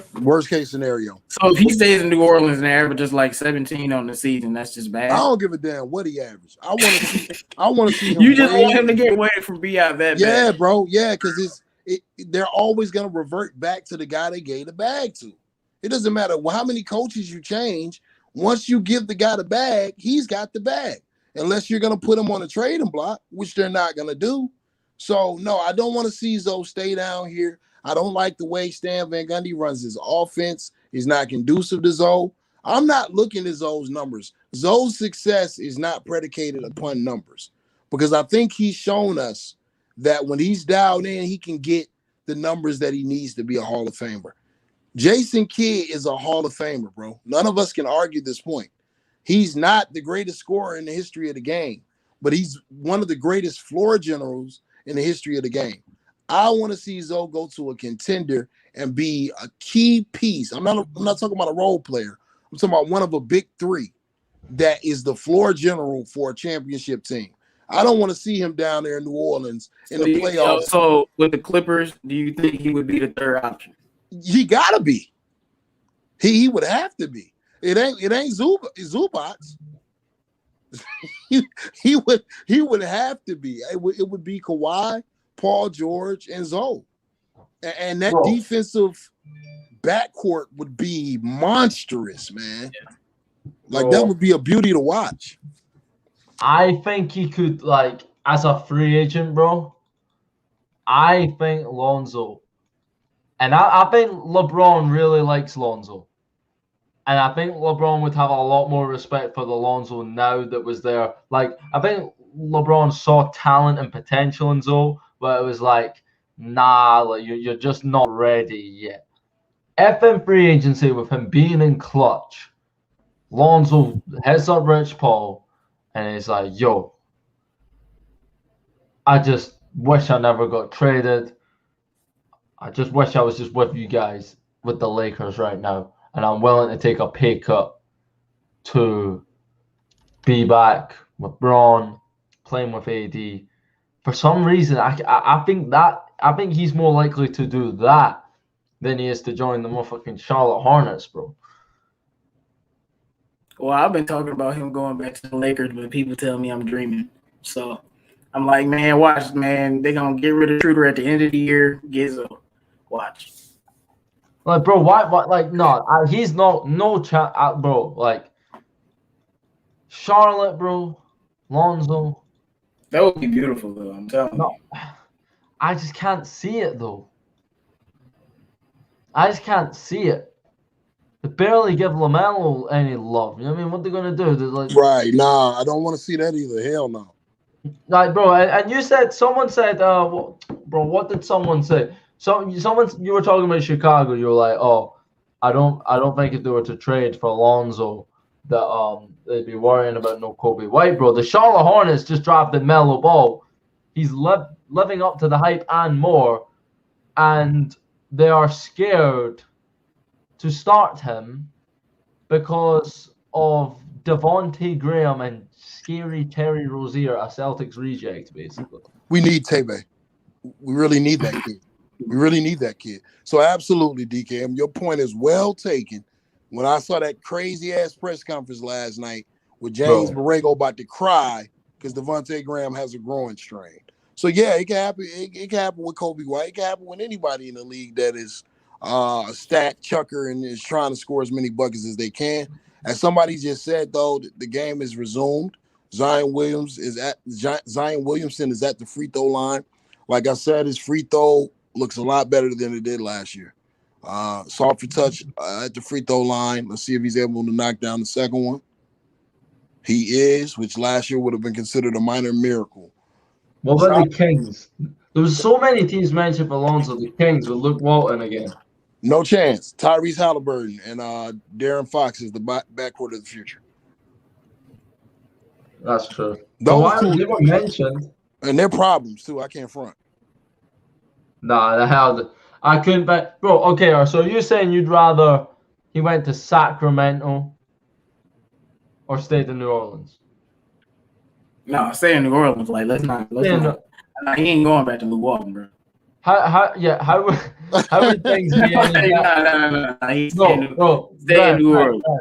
You said anywhere but New Orleans, right? But could you imagine Lonzo and the Sacramento Kings with Luke Walton? You got Tyrese Halliburton, De'Aaron Fox, Buddy Hield, who doesn't want to be there, Marvin Bagley, who doesn't want to be there. Like, the Kings have had a solid roster for years. They do. They've just never been able, even in the DeMarcus Cousins era, I thought some years they had a good team. Not so much. No, like, what I mean is, bro, there was a couple of years I thought they'd make the playoffs. Who did they have? Oh my God. Who did they have the last 2 years of DeMarcus Cousins? Bro, I ain't even gonna hold you. I have no idea, honestly. That's up. Bro, I don't know. I ain't never. That's up there. They were. I know Boogie was there. Yeah, just Boogie. And I remember when IT was there, and that's it. Right, 2016-17 Sacramento Kings. I'll find it, bro. Don't worry. Roster. Okay, they had. Let me see. So they had some decent players. They had Boogie Cousins, Aaron Aflalo, Darren Collison, Willie Cauley-Stein, Jordan Farmer, Costa Koufos, Skal Labissiere, Anthony Tolliver. Hold on 1 second, DK. Hold on 1 second. Did y'all just see that block Eric Bledsoe just did on John Morant? Like, yeah. Eric Bledsoe is so athletically gifted. I think it's caused him to underperform and not develop the rest of his game. Because there's no way a guy that short should be able to jump that high. Go ahead, DK, and with the Sacramento Queens lineup, please. No. I concede that it might. Yeah, I was gonna say you naming a bunch of people that ain't nowhere near the league. Like they sit on the couch with me, bro. Like, come on, man. Garrett Temple, Ben McLemore, Rudy Gay. Ben McLemore, bust, absolute bust. Yeah, bust. I feel like Buddy Hield's still he's one of the best shooters in the league. He needs out of Sacramento, bro. He could do a job for facts. Buddy Hield been trying to get out of there since he got there. I feel like. Yeah. He ain't gonna want to get out of there this year though. They're gonna make the playoffs. The Kings? Yeah, the Kings gonna make the playoffs. Do you think the Pelicans will make the playoffs? If they keep Zoe, yeah. If they get rid of Zoe, hell no. No, they get rid of Zoe, bro. They gonna fall to the bottom. Nah. Okay, so right now you got the Utah Jazz, you got the Lakers, you got the Clippers, Suns, Spurs. I don't see how anyone else is going to get in. If you've got the Warriors, Nuggets, and Blazers as the 6th, 7th, and 8th seed, bro, the Spurs gonna fall off. They're not. I don't believe in the Spurs. So then it's between the the Mavericks. Surely the Mavericks are going to pick up. The Mavericks are ass this year, though, bro. They're booty butt cheeks, bro. What happened? Luka is just shooting horribly from the 3-point line. Kristaps Porzingis is hit or miss, and the rest of the guys are just guys. To be honest with you, other than Tim Hardaway Jr., they got a bunch of guys. Bro, I feel like they could have made the conference finals last year if KP didn't get hurt. I think they should have beat the Clippers. I think they were very unfortunate not to. Damn. I feel like Luka's too good, though. I think Luka's going to get them out of that. I think Luka's going to go Super Saiyan, like James. The Mavericks not making the playoffs, bro. I feel like the West is that tough right now. True. Where like teams like that be not making the playoffs. Bro, that's the thing though. Like you honestly look like, bro, the Charlotte Hornets would be the 15th seed in the Western Conference. Bro, like I'm being serious. If the Minnesota Timberwolves were Karl-Anthony Towns, Anthony Edwards, and D'Angelo Russell, you know what I'm saying? They're better than the damn ninth, like the Cavaliers, bro. You know what I'm saying? Like surely you'd think. What would you rather have a core of? D'Angelo Russell, Karl-Anthony Towns, and Anthony Edwards, and you've also got Malik Beasley, who's really good, averaging like 20 a game, or like Colin Sexton, Darius Garland, Andre Drummond, JaVale McGee, and you know what I'm saying? Like something about Minnesota just doesn't work though, DKM. I don't know what it is. I can never trust a team where Jimmy Butler was threatening the owner, talking about they're soft, screaming in practice. So something about them just doesn't work. And with all those names on the starting lineup, there's not enough shots to go around. D'Angelo Russell ain't seen a shot he don't like. Anthony Edwards ain't seen a shot he don't like. Malik Beasley hasn't seen a shot he don't like. And when Karl Anthony Towns comes back, somebody going to have to get traded. Something going to have to happen. Oh, Cat is out of there after this season, bro. Right, something going on. But with the Cavs, I can't disrespect the Cavs team. That's a dog team, man. They play with a chip on their shoulders. No. What I mean though, right, is you also have the benefit of these Western Conference teams have to play these Western Conference teams 4 times, where these Eastern Conference teams only have to play them twice. So a team like the Cavaliers will look like they'd have a better record, but if you were to put the I don't think the Timberwolves would be the 15th seed in the East, is what I'm saying. I don't think they'll feel like the Mavs would be the 14th seed in the East. I think they'd be an 8th or 7th seed, even playing the way they're playing right now. If you look at the teams like the Hawks, Bulls, Magic, Wizards, bro, like, would they do anything in the Western Conference? Hell no. You said that so convincingly. No. I mean, yeah, man. I mean, your argument is one, sir, because you put the Charlotte. You said you put the Charlotte Hornets in the West. Good God, like, yeah. Steph Curry got 46. Bro, that's what I'm saying. And Luka's team is up by 5, but watch they lose this game. Like, that's just how the Mavs are this year. Like, they're not playing any defense. When you don't play defense in the West and you get torched from 3, you lose a lot of games no matter how good Luka's playing. Who the hell Luka gonna defend? Come on, y'all. Exactly. Listen. If a core of, like, let's just say Anthony Edwards, DeAngelo Russell, Malik Beasley, and Karl Anthony Towns is a 15th seed in the West, what the hell is a core of Devonte Graham, Terry Rozier, and Cody Zeller going to be in the West? Bro, the fact that they are the 8th seed in the East right now is a Lamelo Ball miracle. And I'm not capping.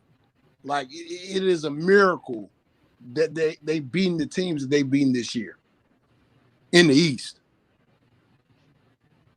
100%, man. Otherwise, they probably had like 7 wins. What do you think of Gordon Hayward? Hold on. Jonas Valanciunas has 17 points. They got this man looking like Karl Anthony Towns out here. The Pelicans defenses, I don't want him there. I don't want him there. Free Zoe, man. Get this guy out of here. Bro, he hasn't had one shot in the second half, it looked like, bro. Because, like, why is he not getting the ball? He had one. Like, I was about to say, like, I haven't seen him shoot the ball. They're not giving him the ball at all. They be playing BI ball right now. What do I think about Gordon Hayward? I would call him into the office after the game tomorrow and be like, look, man, you're getting up there in age. You're playing at an all-star level. You're doing a lot for the young guys here. I appreciate what you're doing for us, but I think we're going to trade you. And you're a veteran, so what team would you like to go to? Oh, I'd like to go to Indiana. Okay, all right, we'll see if we can get a package together. And I would ask for a key piece of Indiana for Gordon Hayward. That's what I think about him. You know, he's just a door stopper right now, man. He's a veteran presence that can score, solid, all-star level. He's a good trade asset for a young team. That's what he is to me. No, that sounds like a great idea, sending him to the Pacers. I don't mind him being there just because at least he's someone on the court that can make shots. You know what I mean? Like, for now, there's so much wrong with the Charlotte Hornets. I'm not going to complain about Gordon Hayward. And I do want to put out there, right, that a lot of people get on us for our Devonte slander. Devonte Graham, to me, would ideally be a great 6th man, especially for this Hornet teams. I think he'd be an amazing 6th man for this Hornets team right now. I also think he is a solid NBA player, and he's got some nice playmaking skills. He can hit the three he's a good shooter, but just not an efficient enough shooter. He's not the number 1 option on our team. He's not the that he's not who James Borrego thinks he is, one. and that's what our issue is. Our issue is that when you say who's playing the most minutes in the NBA, you're expecting to hear LeBron, Luka, Kevin Durant, I mean Steph Curry, like someone like that, and you're getting Devonte Graham. Wow, there's someone on the bench, a rookie who is better than him if we're keeping it a full pump. If Indiana would listen to calls for Gordon Hayward, for Miles Turner, because they're in win now mode, if they were in win now mode, I would take Miles Turner to the Charlotte Hornets. Oh, that'd be beautiful. That's what I'm talking about. Gordon Hayward is that kind of piece. He's the only guy you can really trade and get that kind of value for. He wants to go to Indiana. Get him out. And try to push Devonte Graham with him, dog. Oh, yeah. Make sure you slide Devonte in there with him, dog. Slide. Give us back some. Wait. Is Indiana a Republican state? Absolutely. Oh, well, we good then. Yep. Charlotte needs a big, man. I told you I would call him in after the game, man. You've been a great asset to the team, man. All of your knowledge, and you're scoring the ball at a high clip, and we can't thank you enough for what you've done. We're gonna trade you. I mean, that's exactly what I would do after the game. And they were willing to listen for Miles Turner. I would send Devonte, I would send Gordon, and get a legitimate big to match with Melo for the coming years. And the Pacers gave up Oladipo though, right? So they probably have room to take on that contract. Absolutely.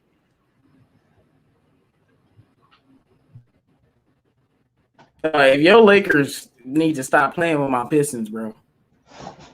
Like I need you. What are they doing, bro? Bro, shout out to bro. I think what sports is really about, bro. I think you're supporting your team should be depressing. So I respect anyone that holds it down and supports. Like when you say my Pistons, bro, I respect that because I feel like supporting your favorite team shouldn't be fun. It should be stressful and it should be depressing. And you should think to yourself, why the hell do I still love this team? But it's unconditional. So, you just. Hey, I watched them win the championship, bro. So I'm here forever. And plus, now we can get Cade Cunningham, so I'll be happy. No, I won't be depressed no more about my team. Listen, you said I don't know why they play well against the Lakers though. They winning. Bro, I bet. Come on, Lakers. Are you going to give up on on Killian Hayes? You said what? Are you giving up on Killian Hayes? No, he played 7 games. I can't give up on a player that played 7 games. Yeah. Yeah. Well, what did you think of those 7 games? I thought he was elite defensively, and Dwayne Casey had him off ball a lot. He didn't really get a chance to handle the ball. We had DeLon Wright handling the ball as he's still doing now because we don't have a point guard. But he was playing off ball a whole lot. And then they would make him shoot jump shots, and he's not a good shooter. So, that's not really working for his game. But he had some really good games, and he was actually playing well right before he got hurt. He actually was having his most efficient game, which hurts me. But Sweatbox, that's too far. Yeah, I was actually surprised with his defense. I didn't expect it to be as good as it was. But, nothing less from my coach, Dwayne Casey, man. Don't get me started on him. It'd be a whole show. 313, is that from 8 Mile?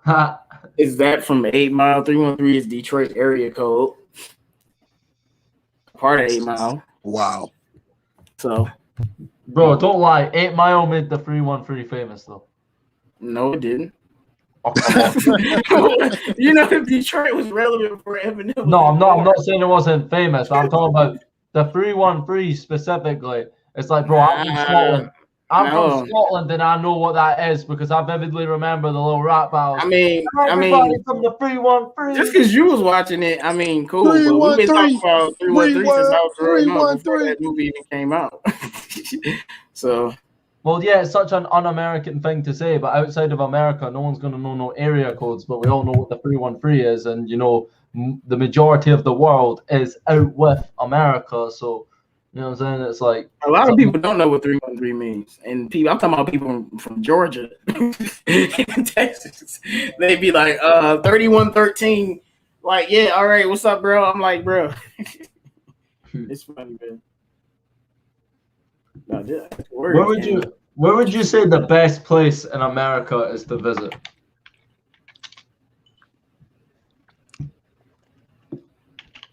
You asking me or 313? I'm asking both of you, man. I don't know, man. I've been in a lot of places, man. LA is fire. LA is fire. New York is fire. If you like a certain type of vibe and a certain type of lady, and strip clubs with hot wings, Atlanta's the city for you. New Orleans is cool around Mardi Gras. I heard the summers in San Francisco are nice. You know, that's the Shy is dope. Detroit is Detroit. You know what I'm saying? You're gonna get that good inner city, middle America feel. You know what I mean? You're gonna get a real authentic American experience. Yeah, that's about it for me. Seattle's dope too. So, as what about like Alaska and stuff? Yeah, I'm good on Alaska. I'm from Detroit. I don't willingly go to cold places unless it's like New York or something. But like, I'm not going there. But like Florida's dope. Without you just got to be in the right places. Yeah. Okay. Orlando. Yo, Maurice Homrick. You foul for that. You foul for that, bro. Go ahead, DK. I'm sorry. Don't go to Atlanta, DKM. You don't know who's who. I don't know exactly what you mean by that, bro. All I've heard about Atlanta is you better rub her up if you're beating over there. That's what I heard. Things that make you go, I heard it's riddled.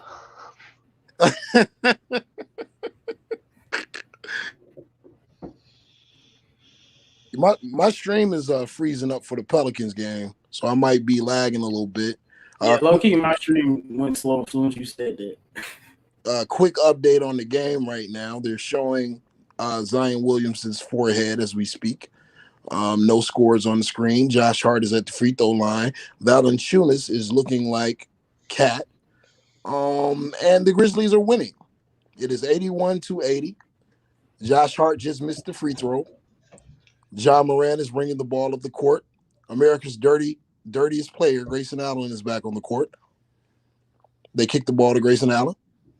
Kieran Lewis, the 6'1 guard that is listed as 6'3, is getting posted up by John Morant. Valanciunas on the curl, scores another bucket, only on the Pelicans. But why did the Pelicans draft Kyra Lewis? Because they're done with Lonzo. But how could they have been done with Lonzo? Did the bubble really seal it for them? I think it wasn't just the bubble. I'm not gonna put that on Zoe's play. I think it's a lot of Ball brother bias in the NBA. So no, I don't think it was just the bubble, but when they didn't come to an extension and they drafted NAW last year, that was the first sign of disrespect. And then to draft Kieran Lewis, I knew draft night as soon as they drafted him. I said they don't really have intentions of keeping Zoe. Now Zoe can make them look like idiots if he continues to play like he's playing. But that's why this kid is getting so many extended minutes tonight. They're trying to get a look at him. To me, that's what they're hoping for. They're hoping for him to have a run of really good form so they can cash in. Facts.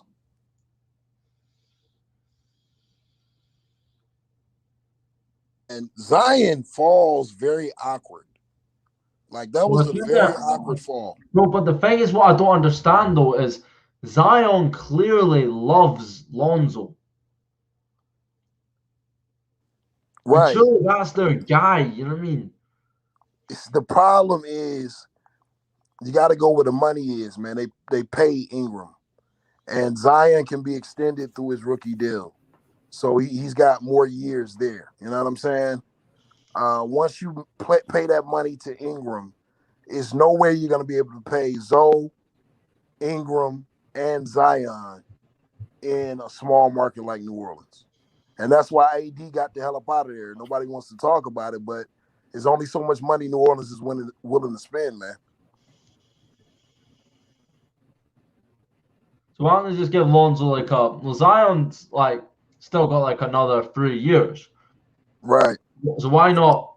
I mean, this is Ingram's second year of his contract.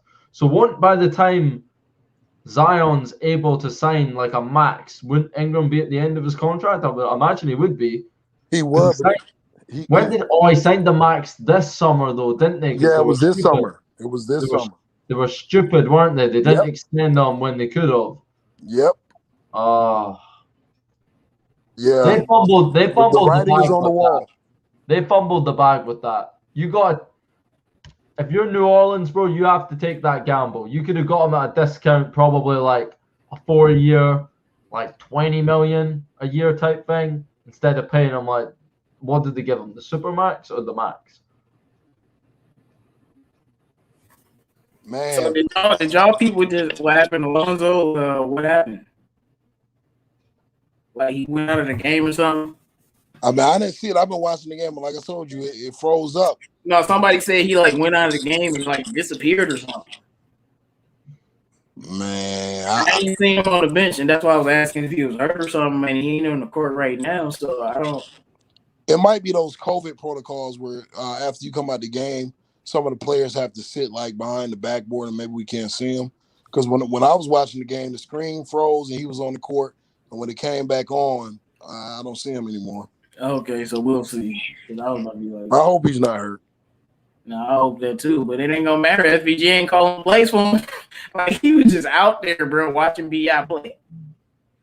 No, I'm talking about for his trade value. I don't want him to be hurt at all. Please. No, I feel you. Bro, they really got Valanciunas out here looking like. Bro, their defense is terrible without Zoe out there. This bench is bro. Horrible. This bench is the worst bench in the league. Like. Who is number 9? Does anybody know who number 9 is for the Pelicans? Hernan Gomez. God damn. Kyrian Lewis with a good steal and a good take to the rack. And yeah, I see Lonzo. He's sitting behind the backboard. He seems to be okay. Okay. He was just clapping for Kyrian Lewis. Oh, yeah, I see him, bro. They got this man all the way over there. Him and Steven Adams all the way over there. They got them like 20 feet away. He probably thinking to himself, yes, Kyrian, please keep scoring. Please. Get me the hell out of here. He about to take no spot, man. Man, they can have both of them guys, man. I don't know what they don't know. It's like, they need Jesus, man. They like, oh, yeah, he's going to be the guy. I'm like, okay. Yes, wealth engineering, you're right, man. Kevin Durant has been Kyrian Lewis has quick hands, bro. I can't cap. Yeah, he's fast. He's basically like No, I got videos about him because he was on my draft radar. He was one of the 5 point guards I wanted to draft. Yeah, he was hooping at Bama. Yeah, he was one of the point guards I wanted to draft, and I actually thought we were going to draft him until Pelicans took this man early as hell. Like, I was like, why would y'all do that? But they decided to do that, so we had to. Bro, okay, Zion. When Zion puts his head down like that, bro. When Zion gets that first step, bro, there's absolutely nothing you can do. Nothing. And 313, since we're going to commercial break, I just want to stress how much I disagree with you on Killian Hayes. Premium, unadulterated, unfiltered, stinky, sweaty garbage. And I think it was just, okay, we're not going to draft LaMelo. We're not going to move up to get LaMelo because we don't know if he's going to be as good as they say. So we're going to settle for Killian Hayes. I'm sorry. Killian Hayes. I started reading articles closer and closer to the draft that were actually asking the question, who was going to be the better player? So I guarantee you, like you said, if y'all get a chance to get Cade Cunningham, Killian Hayes is out there with wings on. They'll put him on the trading block so quick. No, we're gonna get Cade Cunningham regardless. I would love to see y'all get Cade. And the team is bad, so unless the lottery screws us like it always does. Bro, for some reason, I wanted to trade up for Lamelo day one, so I was willing to give up everybody. Bro. I mean, I said things like give up 5 first-round picks, bro. I said crazy things, bro. I'm telling you, I said crazy things, bro. This was when Lamelo was in Australia was playing. This wasn't even none of it. This was way before that. I've been with Lamelo. This is to get him for a long time, but yeah, our GM didn't want to move up. Bro, Lamelo was in his backyard for 6 months and they never even talked to him once. Disrespect. Yeah, it had me going crazy the entire time. Disrespect and dishonor. Disrespect. And see, this is why DKM, you made the statement. If you're a fan of a team, and I respect anybody that does that and can deal with that level of depression, but that's not for me. I'm a fan of the Ball team, LeBron James and players, but I can never get behind any organization, bro. They play too many games with their fans. So, nah. But I respect anybody that does it. But when he was in their backyard with Jermaine Jackson, with Jalen Rose, making all kind of videos showing love to Detroit, showing he could be a leader in the community, and they didn't pull the trigger, and in turn, they rewarded their fans with Killian Hayes, they get whatever they deserve. Do you guys think that Cade Cunningham will be as good as LaMelo? Okay. All right, so now it's time to put on the basketball goggles, right? All right, Melo, one of the things that they won't talk about, what they won't say, what they won't talk in scouting reports, Melo has more lemon pepper sprinkle on his game than just about anybody I've seen play that point guard position at 6'7". LaMelo got more moves and wiggle than Luka. You know what I'm saying? Like, he can get to the rack easier because he has better handles. Cade is a legitimate 6'8". So he's really like a small forward playing point guard, and he's not as twitchy off the dribble as LaMelo.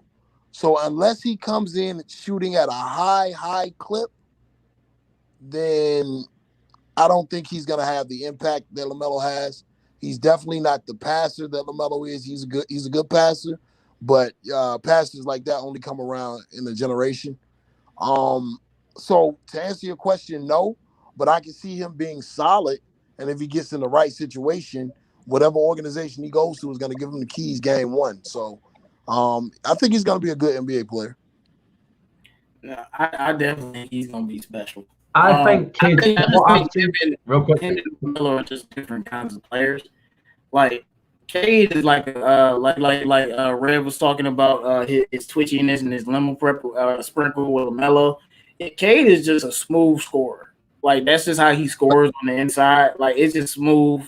He never looks rushed. So I think they're different kind of players, but no, I think Cade is gonna be special. I think he's gonna run Rookie of the Year. Yeah, I think Cade. To me, Cade looks like a slightly smaller Ben Simmons who can shoot. I feel like he would. Everybody thinks Simmons is supposed to be. So we're gonna see. Not on defense though. Yeah, we gotta see. Not Ben's the lead defender, but not on defense. But 3-1-3. We gotta see if he can beat people off the dribble in the NBA. That's why it matters for a point. Bro. I have a question. I have a serious question, and no one has given me the answer I'm looking for. Now, without going into any detail, and I want the chat to answer this question too, and I might have asked you, Rev, right? I don't know. I want to ask it again because I don't feel like I've had the answer I'm looking for, right? Just straight up say who you think's better. What? No explanation as to why yet, because we're going to get into that. Lonzo Ball or Ben Simmons? Oh, I've been saying Lonzo's Ball better since his rookie year. Like, seriously, it's documented on my channel. I've been saying better since his rookie year, so I'm sticking with that. Wow, you never asked me that question, DKM. Rev, answer. Dishonor on you, DKM. Why would you ask something like that? Look, y'all get the likes up, man. Y'all get the likes up, bro. And I will answer the question that DKM has posed. Brother 313 has given us his answer, which is a respectable answer. But in order for y'all to get the answer from me, I'm going to have to get y'all to get these likes up, man. And this is a friendly reminder. This is DJ's Raw Uncut Truth. Hashtag new media with DKM and 313. Y'all go subscribe to their channels. Get some of that flavor. Get some of that flavor. You know what I'm saying? This is hashtag new media. Don't forget tonight at 10:20 Pacific, we have an all-star panel tonight. All-star panel tonight. DKM, Raphael Haynes from the three-point conversion, Brother Jones, and of course, yours truly, the president, DJ's Raw Uncut Truth. So tonight is going to be lit. Man, I got some questions for Brother Raphael, man. I feel like me and DKM going to have to put our brother out there on the grill and see if he can stay in the hot zone. Because when he came on here 2 weeks ago, he was telling us, hey, be patient, Devonte. Now with these string of games, we're going to have to ask our brother, Mr. Controversy, does he feel the same way? So y'all are going to want to tune in to tonight's show. It's going to be a real show. It's going to be an exciting show. Y'all don't forget there's going to be at 10:20 Pacific. Y'all get the likes up. DKM has asked a hell of a question. What is the chat saying, DKM? Are they saying Lonzo or are they saying Ben Simmons? Everyone, I feel like too many people saying so. There might be some bias potentially, because I feel like if you were to ask general NBA people, they'd all say Simmons. So, Rev, we passed the Kobe 81 likes. We've gained like 15 likes since you said that. Oh, you put me on the spot, bro. All right, we talking about potential. Or we talking about just no, bro. Straight up, who is better, Ben Simmons or Lonzo Ball? No explanation, just an answer. 2-word answer, the first and second name, and then we'll get up into it.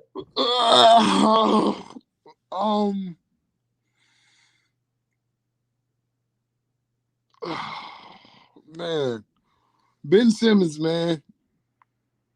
Simmons, man. Now this is the thing, right? This is what I wanted to talk about because Ben Simmons is like an all-star, right? He makes all-star teams, all of that, right? So, but this is my question. This is what I worry. This is what I'm thinking. It's like, okay, right? This guy says Ben Simmons, he's bigger, better defense. Zoe's a better shooter than that's it, right? Ben Simmons, great defender. We all know that, right?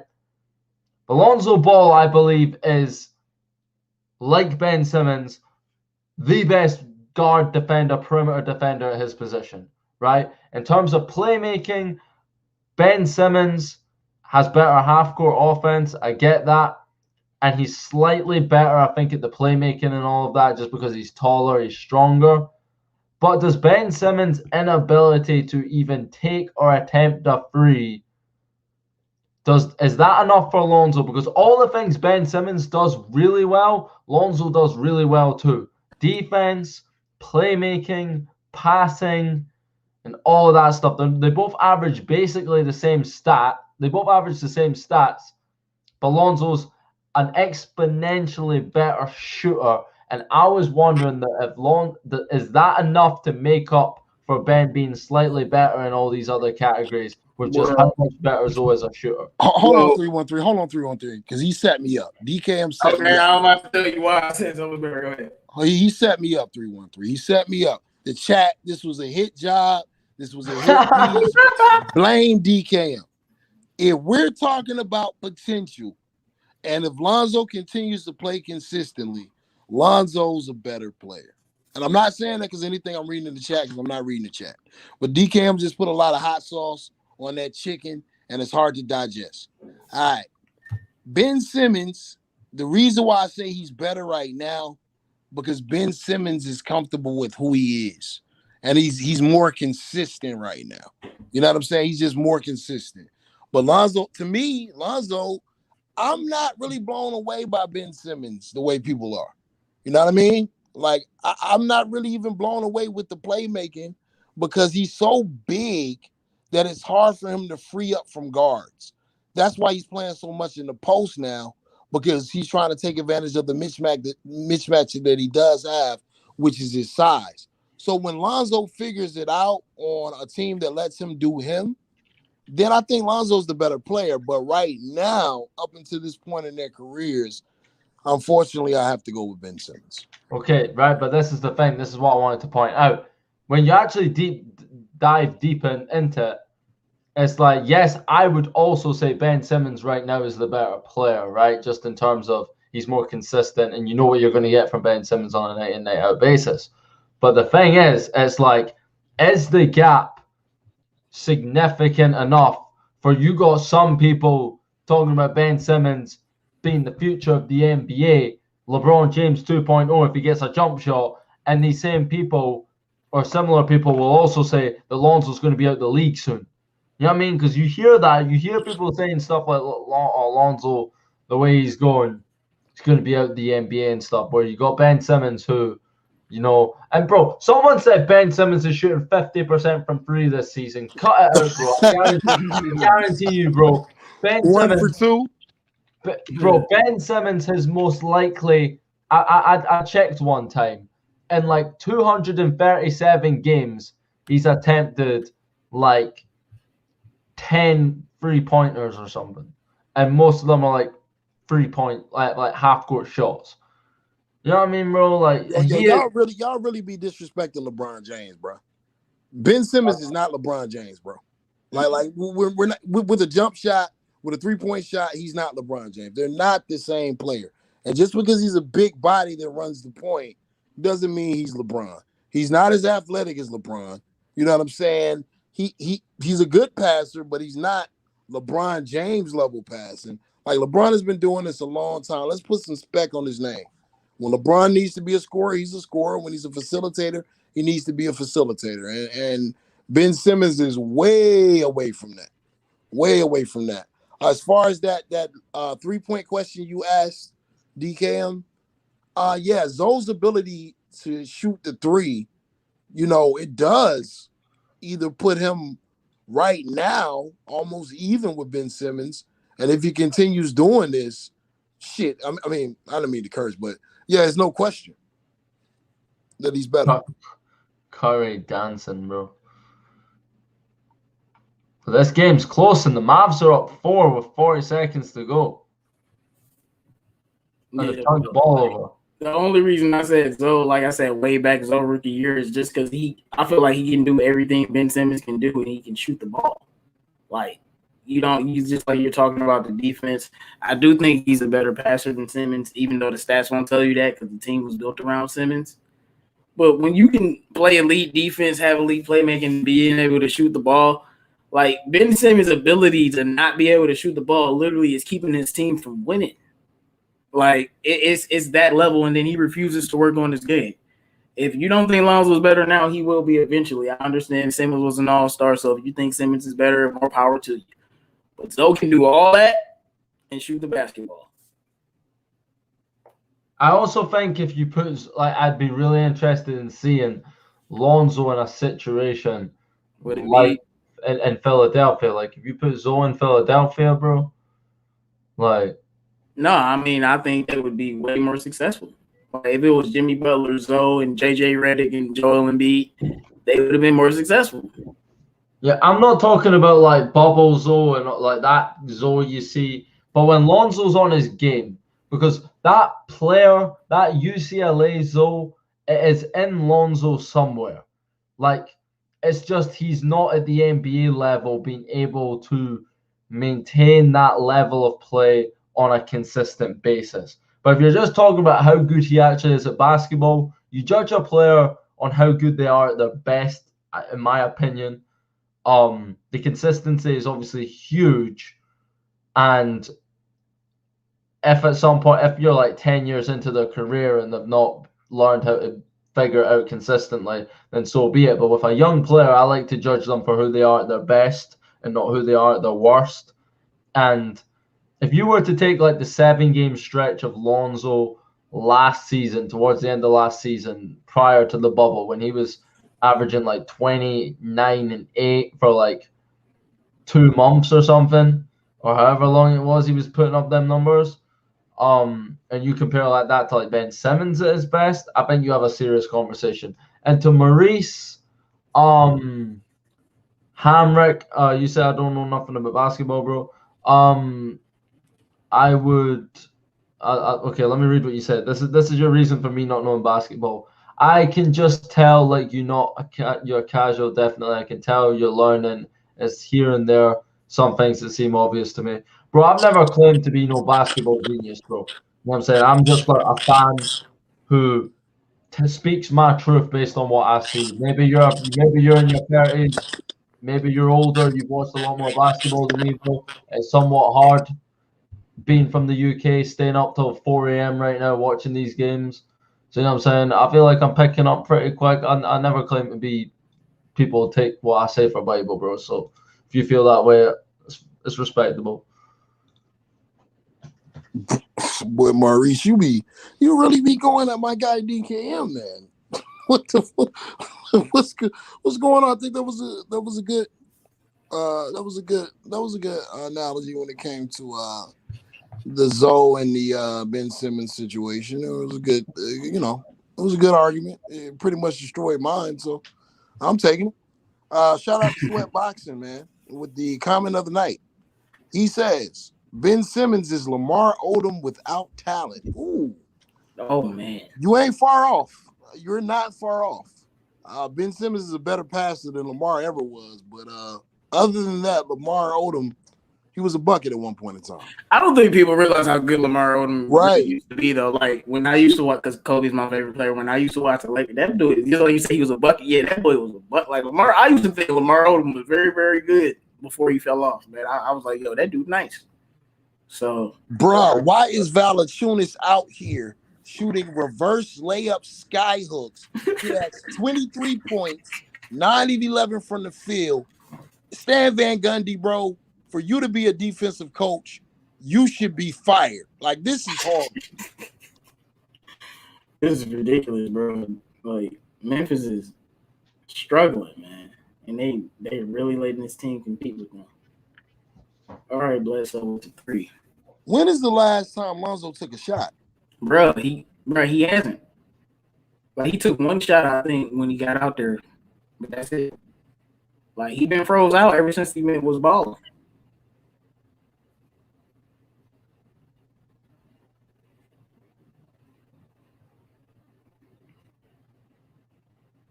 Is he still on 14 points? My bad, I was cheating. I went over there to check out Golden State score. So, yeah, my apologies. 104 to 103, the Grizz are up. Lonzo Ball with the ball. I'm sorry if anybody's stream is delayed. I'm just doing a little play-by-play right now. 21-second BI with the ball. The double comes. Eric Bledsoe does not make the extra pass. He makes the selfish play and bad brick. No surprise there.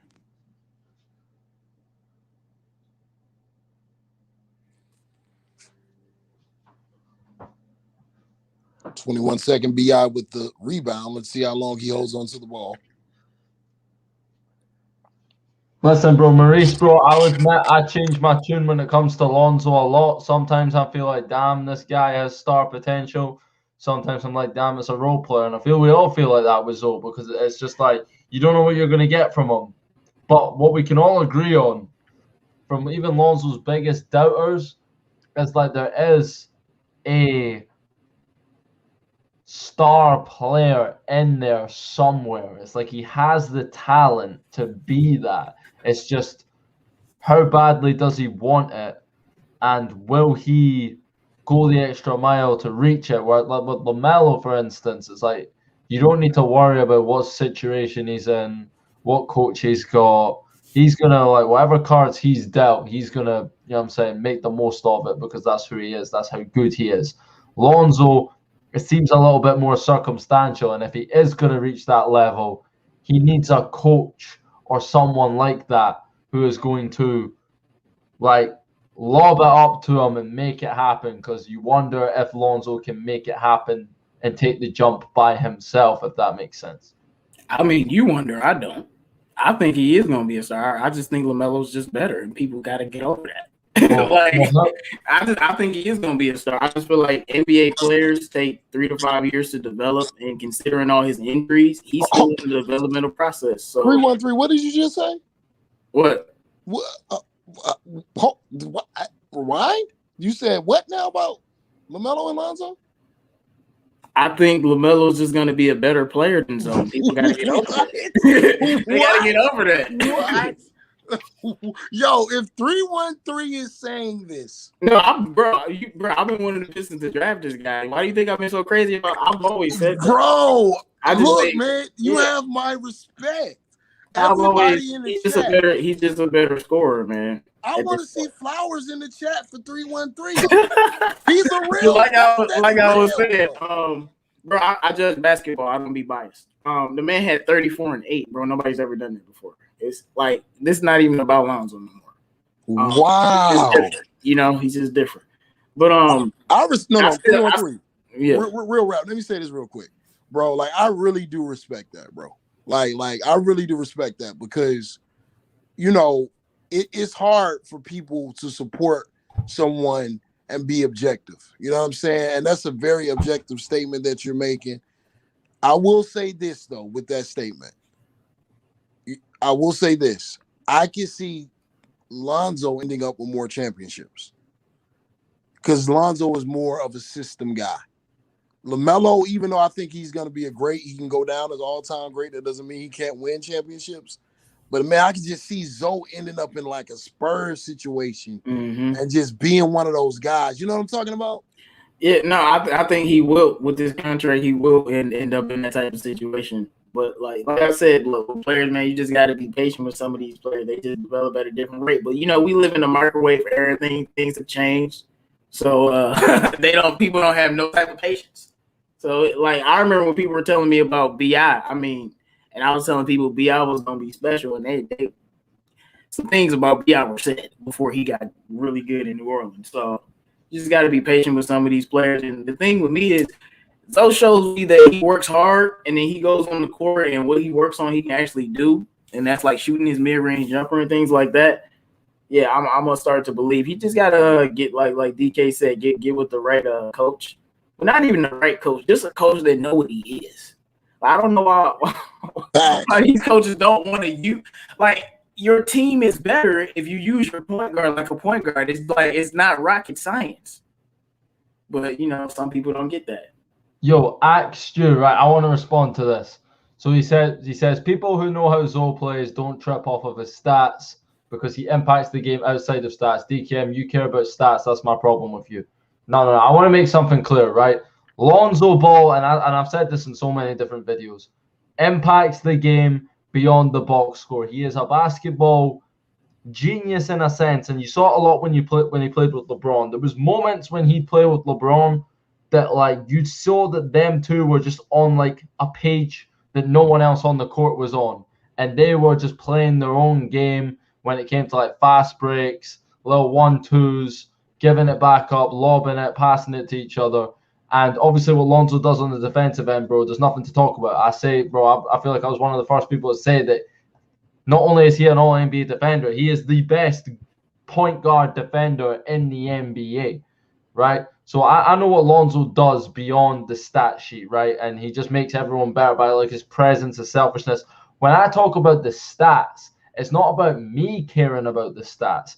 I think Lonzo himself should care more about the stats. If he cared more about the stats, then I think he would get more respect, and I think he'd be getting paid more. He seems too content with scoring 2 points and being a team guy on a team full of individuals and a team that isn't going nowhere anyway. You've got a lot of people who are in these situations like the Pelicans right now on teams that aren't going to make the playoffs.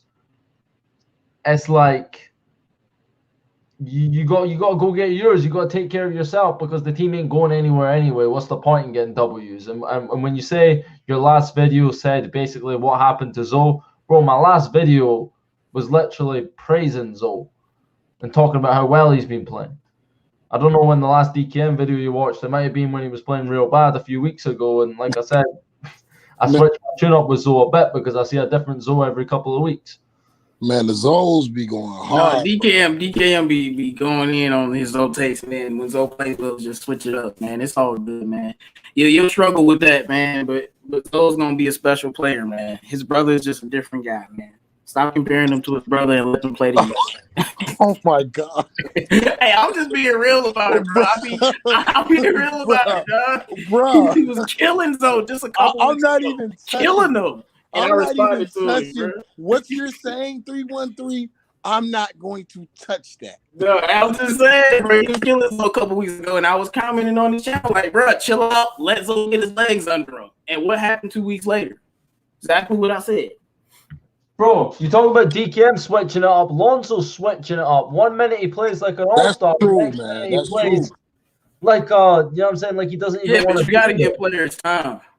You got to give players time, man. And there he goes, brilliant layup by Lonzo. Like, you got to give players time to be successful, man. Oh. Man. Like, because when you don't, then you end up like this.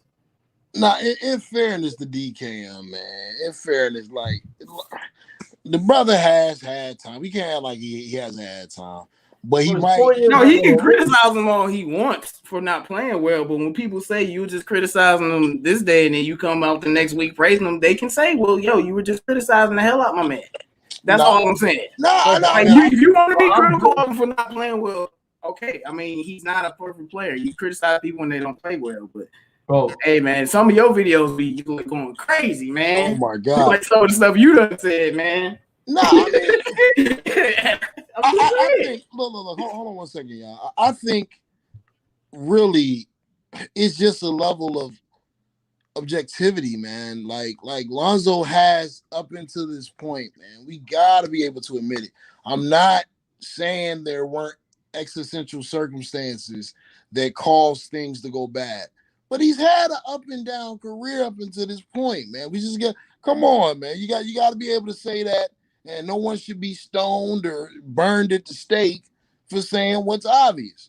He is on an excellent stretch of basketball right now. And this could be exactly what 313 was talking about. He just needed a different time to develop. He needed an off season. He needed a switch of agencies and all of that.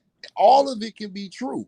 Also, what DKM could say is true as well. When Melo has a bad game, y'all will see me in the chat, and I'll be like, yo, that was a raggedy-ass turnover from Melo. Like, I mean, I'm not going to, like, it doesn't matter who you are. If you're not playing good, yeah, he tried to yam on Zion. But if you're not playing good, then you're not playing good. No, like I said, you open to criticism, but I just think DKM be thinking people be coming at him because he be switching up so much, and I'm just letting them know, like, this is the reality. Like, some of your Lonzo videos be very pessimistic. Like, it's like night and day, and maybe that's Lonzo's career, and his career has been up and down, but I just think, he's going to be a better player, man. Every player is just different. Can I address what I'm saying, bro? Like, so when you do stuff on a game-to-game basis, you know what I'm saying, right? And I understand, bro, when you put yourself out there, you make takes, bro. Like, I'm not coming at no one for saying that, oh, DKM, you switching up or whatever, you switching up your take. Yeah, because the more evidence is there to work with, my opinion develops with time. You know what I'm saying? It's like I feel, you know what I'm saying? Sometimes I can change my mind about stuff. And when Lonzo plays completely different now, like, bro, coming into this season, I said, this is the last, this is his year, right? I've run out of excuses for him. You complained about the coach and Alvin Gentry, Luke Walton. He got a new situation. Everyone said he'd broken out. Then he went and played like cheeks in the bubble. And I was basically saying that this year, if he can't make it happen this year, he's had a fully healthy offseason, all of that. He has to get it done this year, contract year. Lavar's out the way. It's now or never type thing. It's make or break. I see no lies there. And at the start of the season, it looked like he was breaking. And I was pointing that out as in, bro, do you know what I'm saying? Like, so far, and I've never completely rule him out completely. I never straight up, you can never find a soundbite of me saying Lonzo is a bust and Lonzo will be out of the league and some of this other stuff that people are saying. I was saying based on the evidence we had at the start of the season, he was breaking in a make or break season. Now he started to play a bit better, and I'm acknowledging that, and I'm not going to sit and sit on my old take from a few weeks ago and not look at the reality of the situation that Lonzo is improving his game right now, and he is playing like the Zoe that we all know he can be. And to people saying that, like, I'm a fan the next and I'm an op bro, like, I try to be real and speak my truth, what I see. And that changes from game to game, especially with someone as inconsistent as Lonzo. I'm not going to sit here and say he's playing like cheeks right now on this 5-game stretch, but at the start of the season, when he looked sorry and like he didn't want to be there, standing in the corner, you know what I'm saying? I mean, you got to adjust to playing a different role. Like, people will always forget about context and only look at numbers and percentages. Before he had that bad stretch, Joe started off the season well, and the Pelicans were winning. And then SVG went back to that, and he had to get used to his role. Like, let's be honest, he's still playing like a 3-and-D player, but he's playing better because he's used to his role now. Yeah, you know, he has to get used to it. Hold on. Stop the phone. One second, y'all. Sweat boxing. Bro, come on, man. You the bro. Stop saying Zoes. It feels like you all are saying darkies or Phil ninjas, crabs in a barrel mentality. They are brothers, period. We get enough hate from non-objectives. Okay, that's a disrespectful comment because I'm black as hell. So, you know, and first off, my mentality is the mentality of a Phil ninja. So you're tripping. People are entitled to like what player they like. Zoes is not a derogatory term. Some people might be mellows, just like LeBron James fans might be witnesses. Like, this super sensitivity when it comes to Lonzo, it's weird, bro. I'm going to just tell y'all straight up. It's borderline weird. I don't see how the hell DKM is tripping by sitting up there and saying what is obvious. But also, I don't see how 313 is tripping when a lot of the things that the brother said has come true. So being objective. What I said came true as well. I literally told DKM on the channel 2 weeks ago. No, that's what I'm saying. That's what I'm saying. 313. It didn't happen. So 313. That's what I'm saying. What did you tell me, bro? 313. No, hold on. Tell me. 313. That's what I'm saying. A lot of the things you said that were going to happen for Zoe this season has happened. So what you said is true. So now that we're seeing that this trend is taking place, honorable people go back and be objective and say, okay, 313, you were right. A lot of you brothers was right. A lot of you Zoes are right. You know what I'm saying? Zoe is playing better. There's nothing wrong with that. Just like if somebody likes LeBron, they're a LeBron fan. I like LeBron. And Rev, hey, but Rev, you should be scared, bro, because they keep winning, bro. They might try to keep my man. Right, they gonna keep him. Like, they on the winning streak. Every game he's played well, they won, and they on the winning streak. No, I know you're right, bro. You're right. He gonna end up being in New Orleans. Yo, Rev. What up, bro? To see to the chat, right?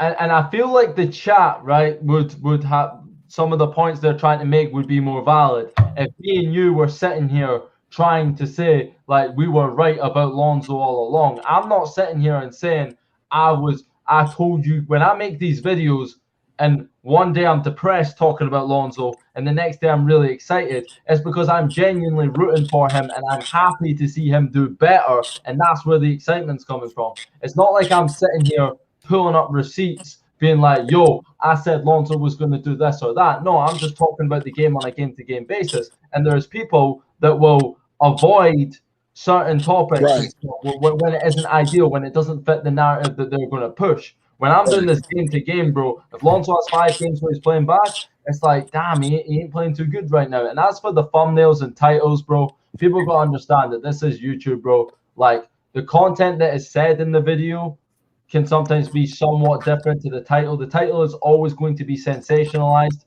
because for you guys to even hear what I have to say, you got to click on the video. It's not clickbait, bro. It's advertisement, bro. It's YouTube. Everyone does it. So, yes, my title's maybe a bit sensationalized. If Lonzo has a bad game, it might say this or that, but the real content's within the video. And if you properly listen to what I say, you'll understand my truth based on what I see from Lonzo Ball.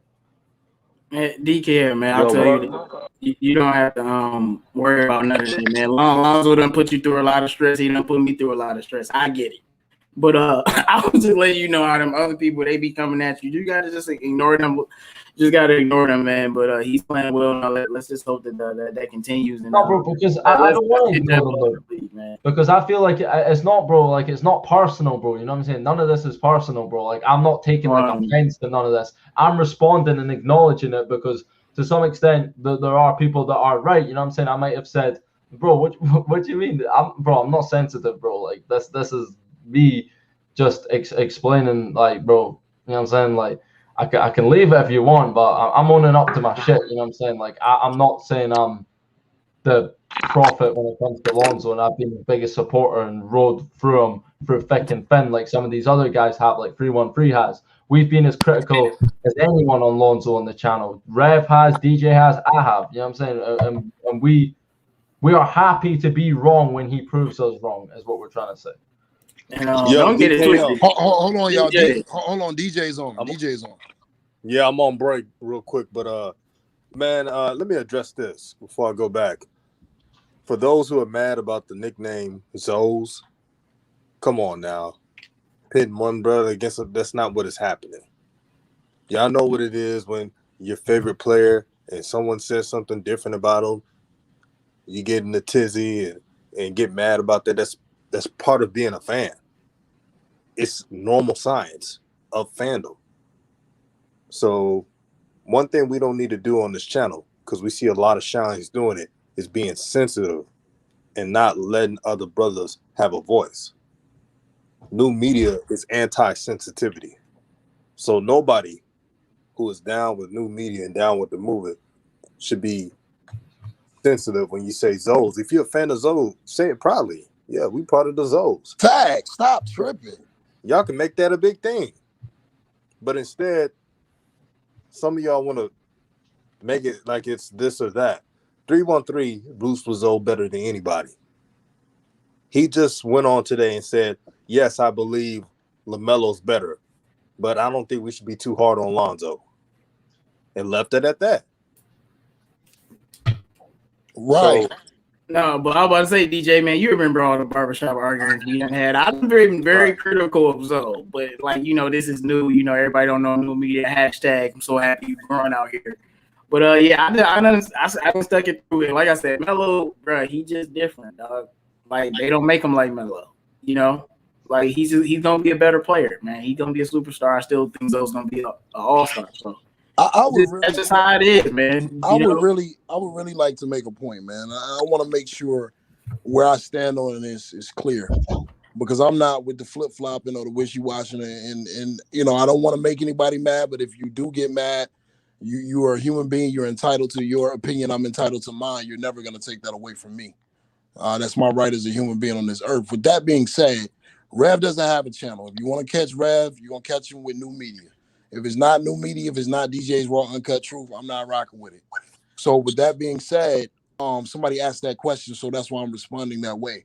Also, I am a supporter of LeBron James. LeBron James has been criticized. LeBron James has been talked bad about. He's done a lot of philanthropy in his community, and he still gets treated like he's had 1 million DUIs. With that being said, me and DKM just last night had a debate about LeBron James, Kobe Bryant, and Michael Jordan. And when DKM made points about LeBron James, somebody who I supported for the longest times, I conceded those points because we can all get better at what we do.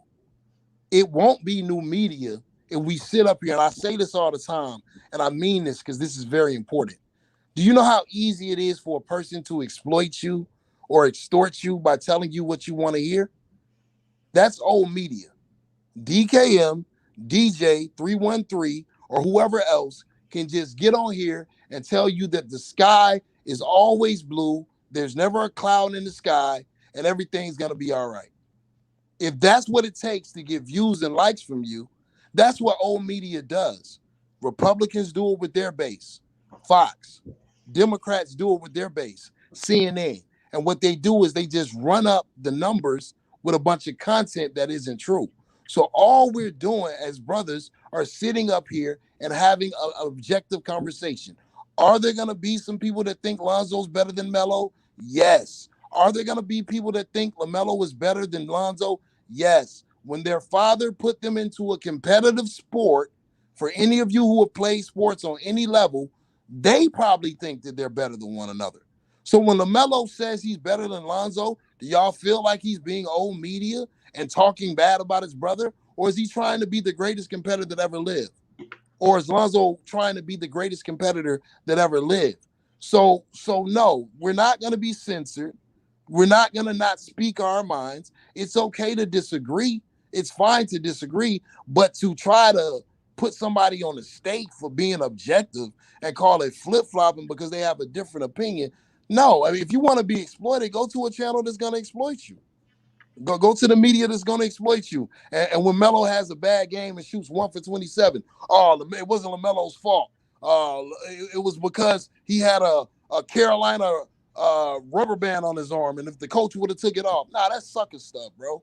We keep it real here at New Media. So, and that's why I was in the middle of the debate. I understood what DKM was saying. To me, it made a lot of sense at the time, and to me, it was rational. But I also heard my brother 313 when he came on his show. He was like, look, Lonzo is going to get better and better as the season progresses. You can test honor by seeing that once a person is wrong, are they willing to admit they're wrong? So I give a lot of kudos to DKM for being man enough to admit it. And nothing but flowers to my brother 313 for being right. You know what I'm saying?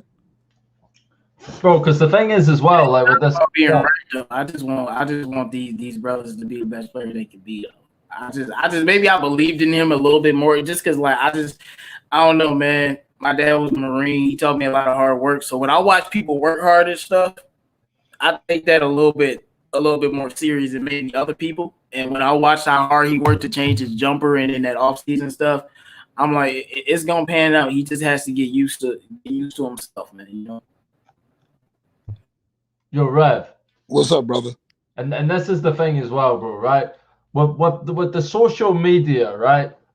You can get away with saying something one day and then switching up your tune the next day because people realistically have so much going on and social media moves so fast and media moves so fast now that you can sweep it under the rug like you never said nothing. I could easily, and there are people in the chat that pick up on it, but a lot of these people that watch the Ball family videos are little kids, right?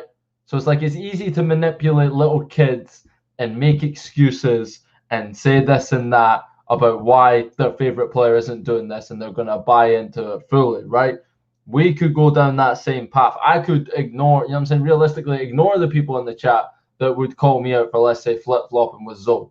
But I'm here on DJ's channel, my brother, you know what I'm saying, like showing love. And I'm here to acknowledge that because I'm not going to kid on like I haven't necessarily been critical of Lonzo in the past. And you know what I mean? I have been. And if you were to find the receipts and put a compilation of all the worst things I've said about Lonzo, you could be like, yo, DKM, you were saying this one day and you're saying this the next. Yes, I agree with that, but it's not in like bad light. You know what I'm saying? I'm rooting for him, and at that time, that is what I was seeing, and that's what I thought at the time. And I wasn't going to sugarcoat what I believed at the time because I have love and root for Lonzo. He wasn't playing well at the start of the season. Time was running out. He's year 4 in the league. You see his little brother having no problem to adapt, and it's just like I started to wonder. And while I'm on these platforms, I'm speaking my truth, and that was my truth at the time. And I've seen a little bit of light of late that's making me feel a bit more optimistic about him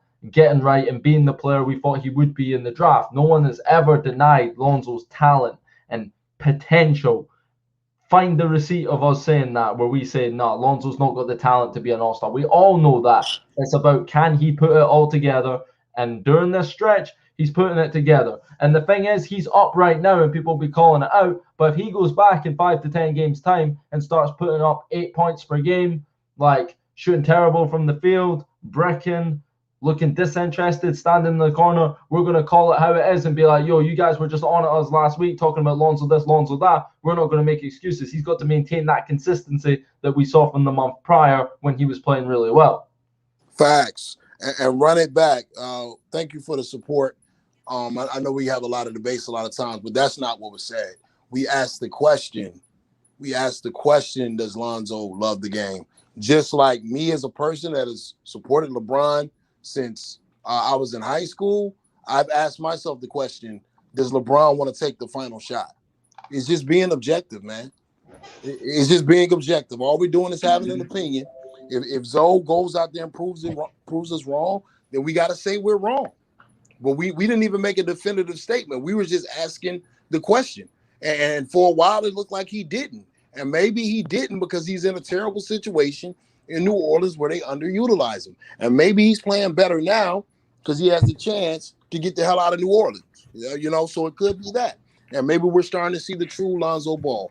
Who knows? The future will tell. Rev, maybe you're 100% right. And maybe because we've seen this. I was just talking about Dennis Smith earlier, and I feel like this happened. We've seen this happen to players where a team can like suck the life out of you and just make you not want to play no more. Facts. And maybe that's what was going on. And, you know, who knows? I'm not saying that you could be very right on that because that's not something that's not real. That's definitely real. He's a human like the rest of us. And, you know, I felt like one day he just looked in the mirror like, hey, man, I want to be a baller.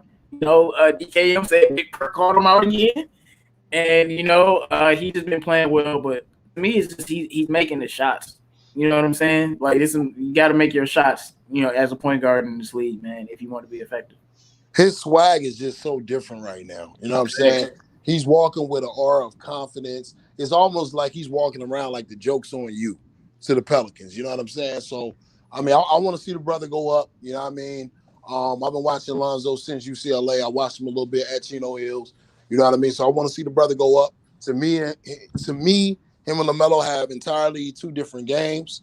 I know they have the DNA of the great passes and the great court vision, but they just go about it differently.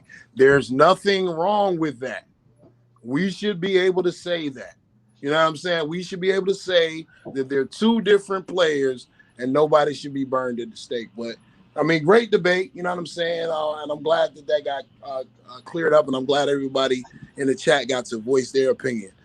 We got to get back on this stream in about an hour and 20 minutes. So, DKM, you got any last words you want to impart upon New Media before you get out of here? Well, I mean, that's one thing I respect about this chat, and this is New Media. You guys aren't scared in the chat to hold people accountable, and I respect that. And I'm going to give you guys the respect back to not running from your questions and just, bro, it could be easy just to, there's a lot of messages coming in this chat over and over again. It could be easy to just ignore them, right? And I'm going to respond to you, Stu, one more time, because what you said is DKM, we're going back to the stats again, like I said. Okay, what I addressed by that is what I said there basically to summarize was like if Lonzo goes back to averaging like 8 points per game and shooting terrible percentages, we can't act like the stats don't matter. Okay, they do to some extent. And I know the stuff that Lonzo does out with the stats. We're not disputing what he does on the defensive end. But if you're talking like a superstar, like we all believe Lonzo can be, you can't be putting up these terrible numbers on terrible efficiency. And again, this was the main thing I was calling out with Lonzo. Okay. Let me wind it back to the beginning. When he first arrived in LA and he was struggling, it was like, oh, he just needs to put on some weight. Lavar's a big distraction, whatever. He got injured. And then it was like, oh, he's going to be better now that he got LeBron there. Second season, he's going to be playing much better. Gets injured again. No real progression, really, in terms of statistically. Then it's like, nah, he's going to have a breakout year this year in New Orleans. Luke Walton was the problem. All of that. He's got a new coach now. He's going to do really well. A bit of improvement in New Orleans, but nothing significant. Obviously, he had that great stretch, but he also had that horrible stretch. And this year, year 4, it's like, just, you know, yeah, Drew Holiday. Drew Holiday's gone now. It's like it's a contract year. He should be fully motivated. You've got a new coach again, who a lot of people, I was against Stan Van Gundy's appointment, but a lot of people were saying, oh, Stan Van Gundy's going to be the right coach for Zoe. I mean, we all know how that turned out. You got Zion there. You got Ingram there. Like, he is in a position now, year 4, fully off season. A lot of people were saying, oh, he didn't have an off season. And he started the season looking like the same old Lonzo. And I was just calling it how it is. It's like at some point, the excuses are running thin and you can't make no more excuses. He has to get it together and he has to get it right. And for the first 15 games or so for this season, he didn't look like he was, like I said, in a make or break season. He looked like he was breaking. But in credit to 313 because he said he'll progress as the season goes along, and he is now showing he has done that. I'm just talking about based on those first 10, 15 games from what we saw. Everyone was talking about a breakout season, potentially being an all-star, and we certainly didn't see that from the first 10, 15 games.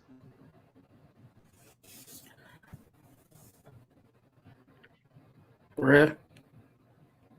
Rev, you still there?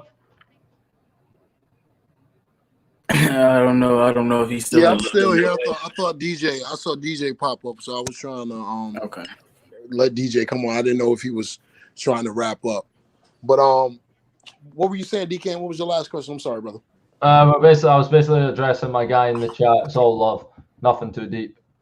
Okay, so all right, fellas, we rocked it for 2 hours and 54 minutes. We got an all-stars panel tonight, so we got to get ready for that. Lonzo and the Pelicans got the win. For me, the most important thing is Lonzo played well. He played very well.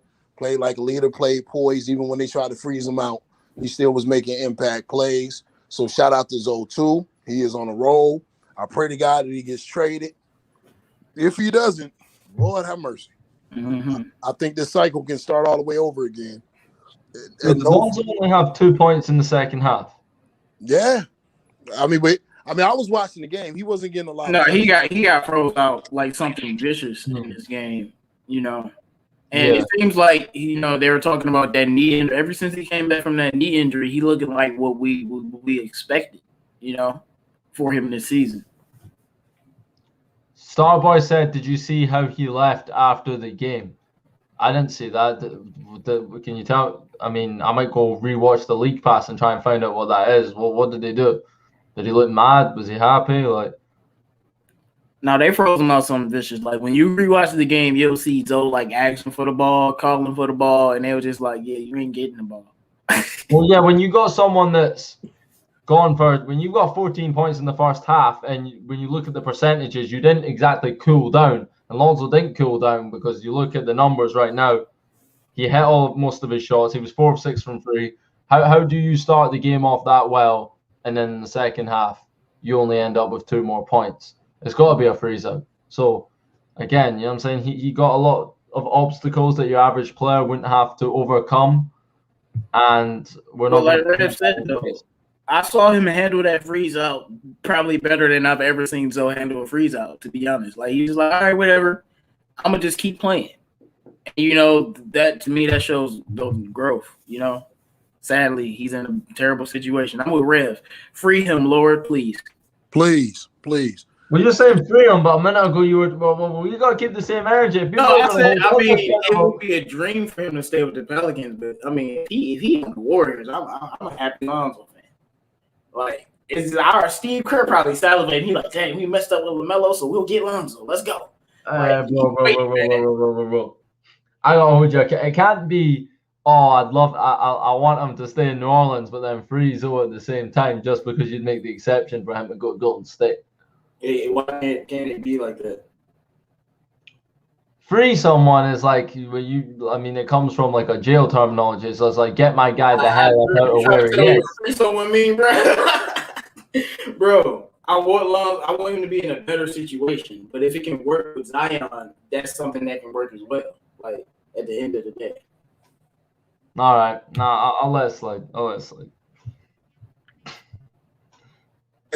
right, my good brothers.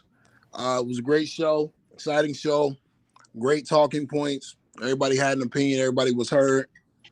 Like I said, only thing that matters tonight, Lonzo played good. And my hopes is that he gets traded. If some people want him to stay in New Orleans, hopefully they start acquiescing the system to him.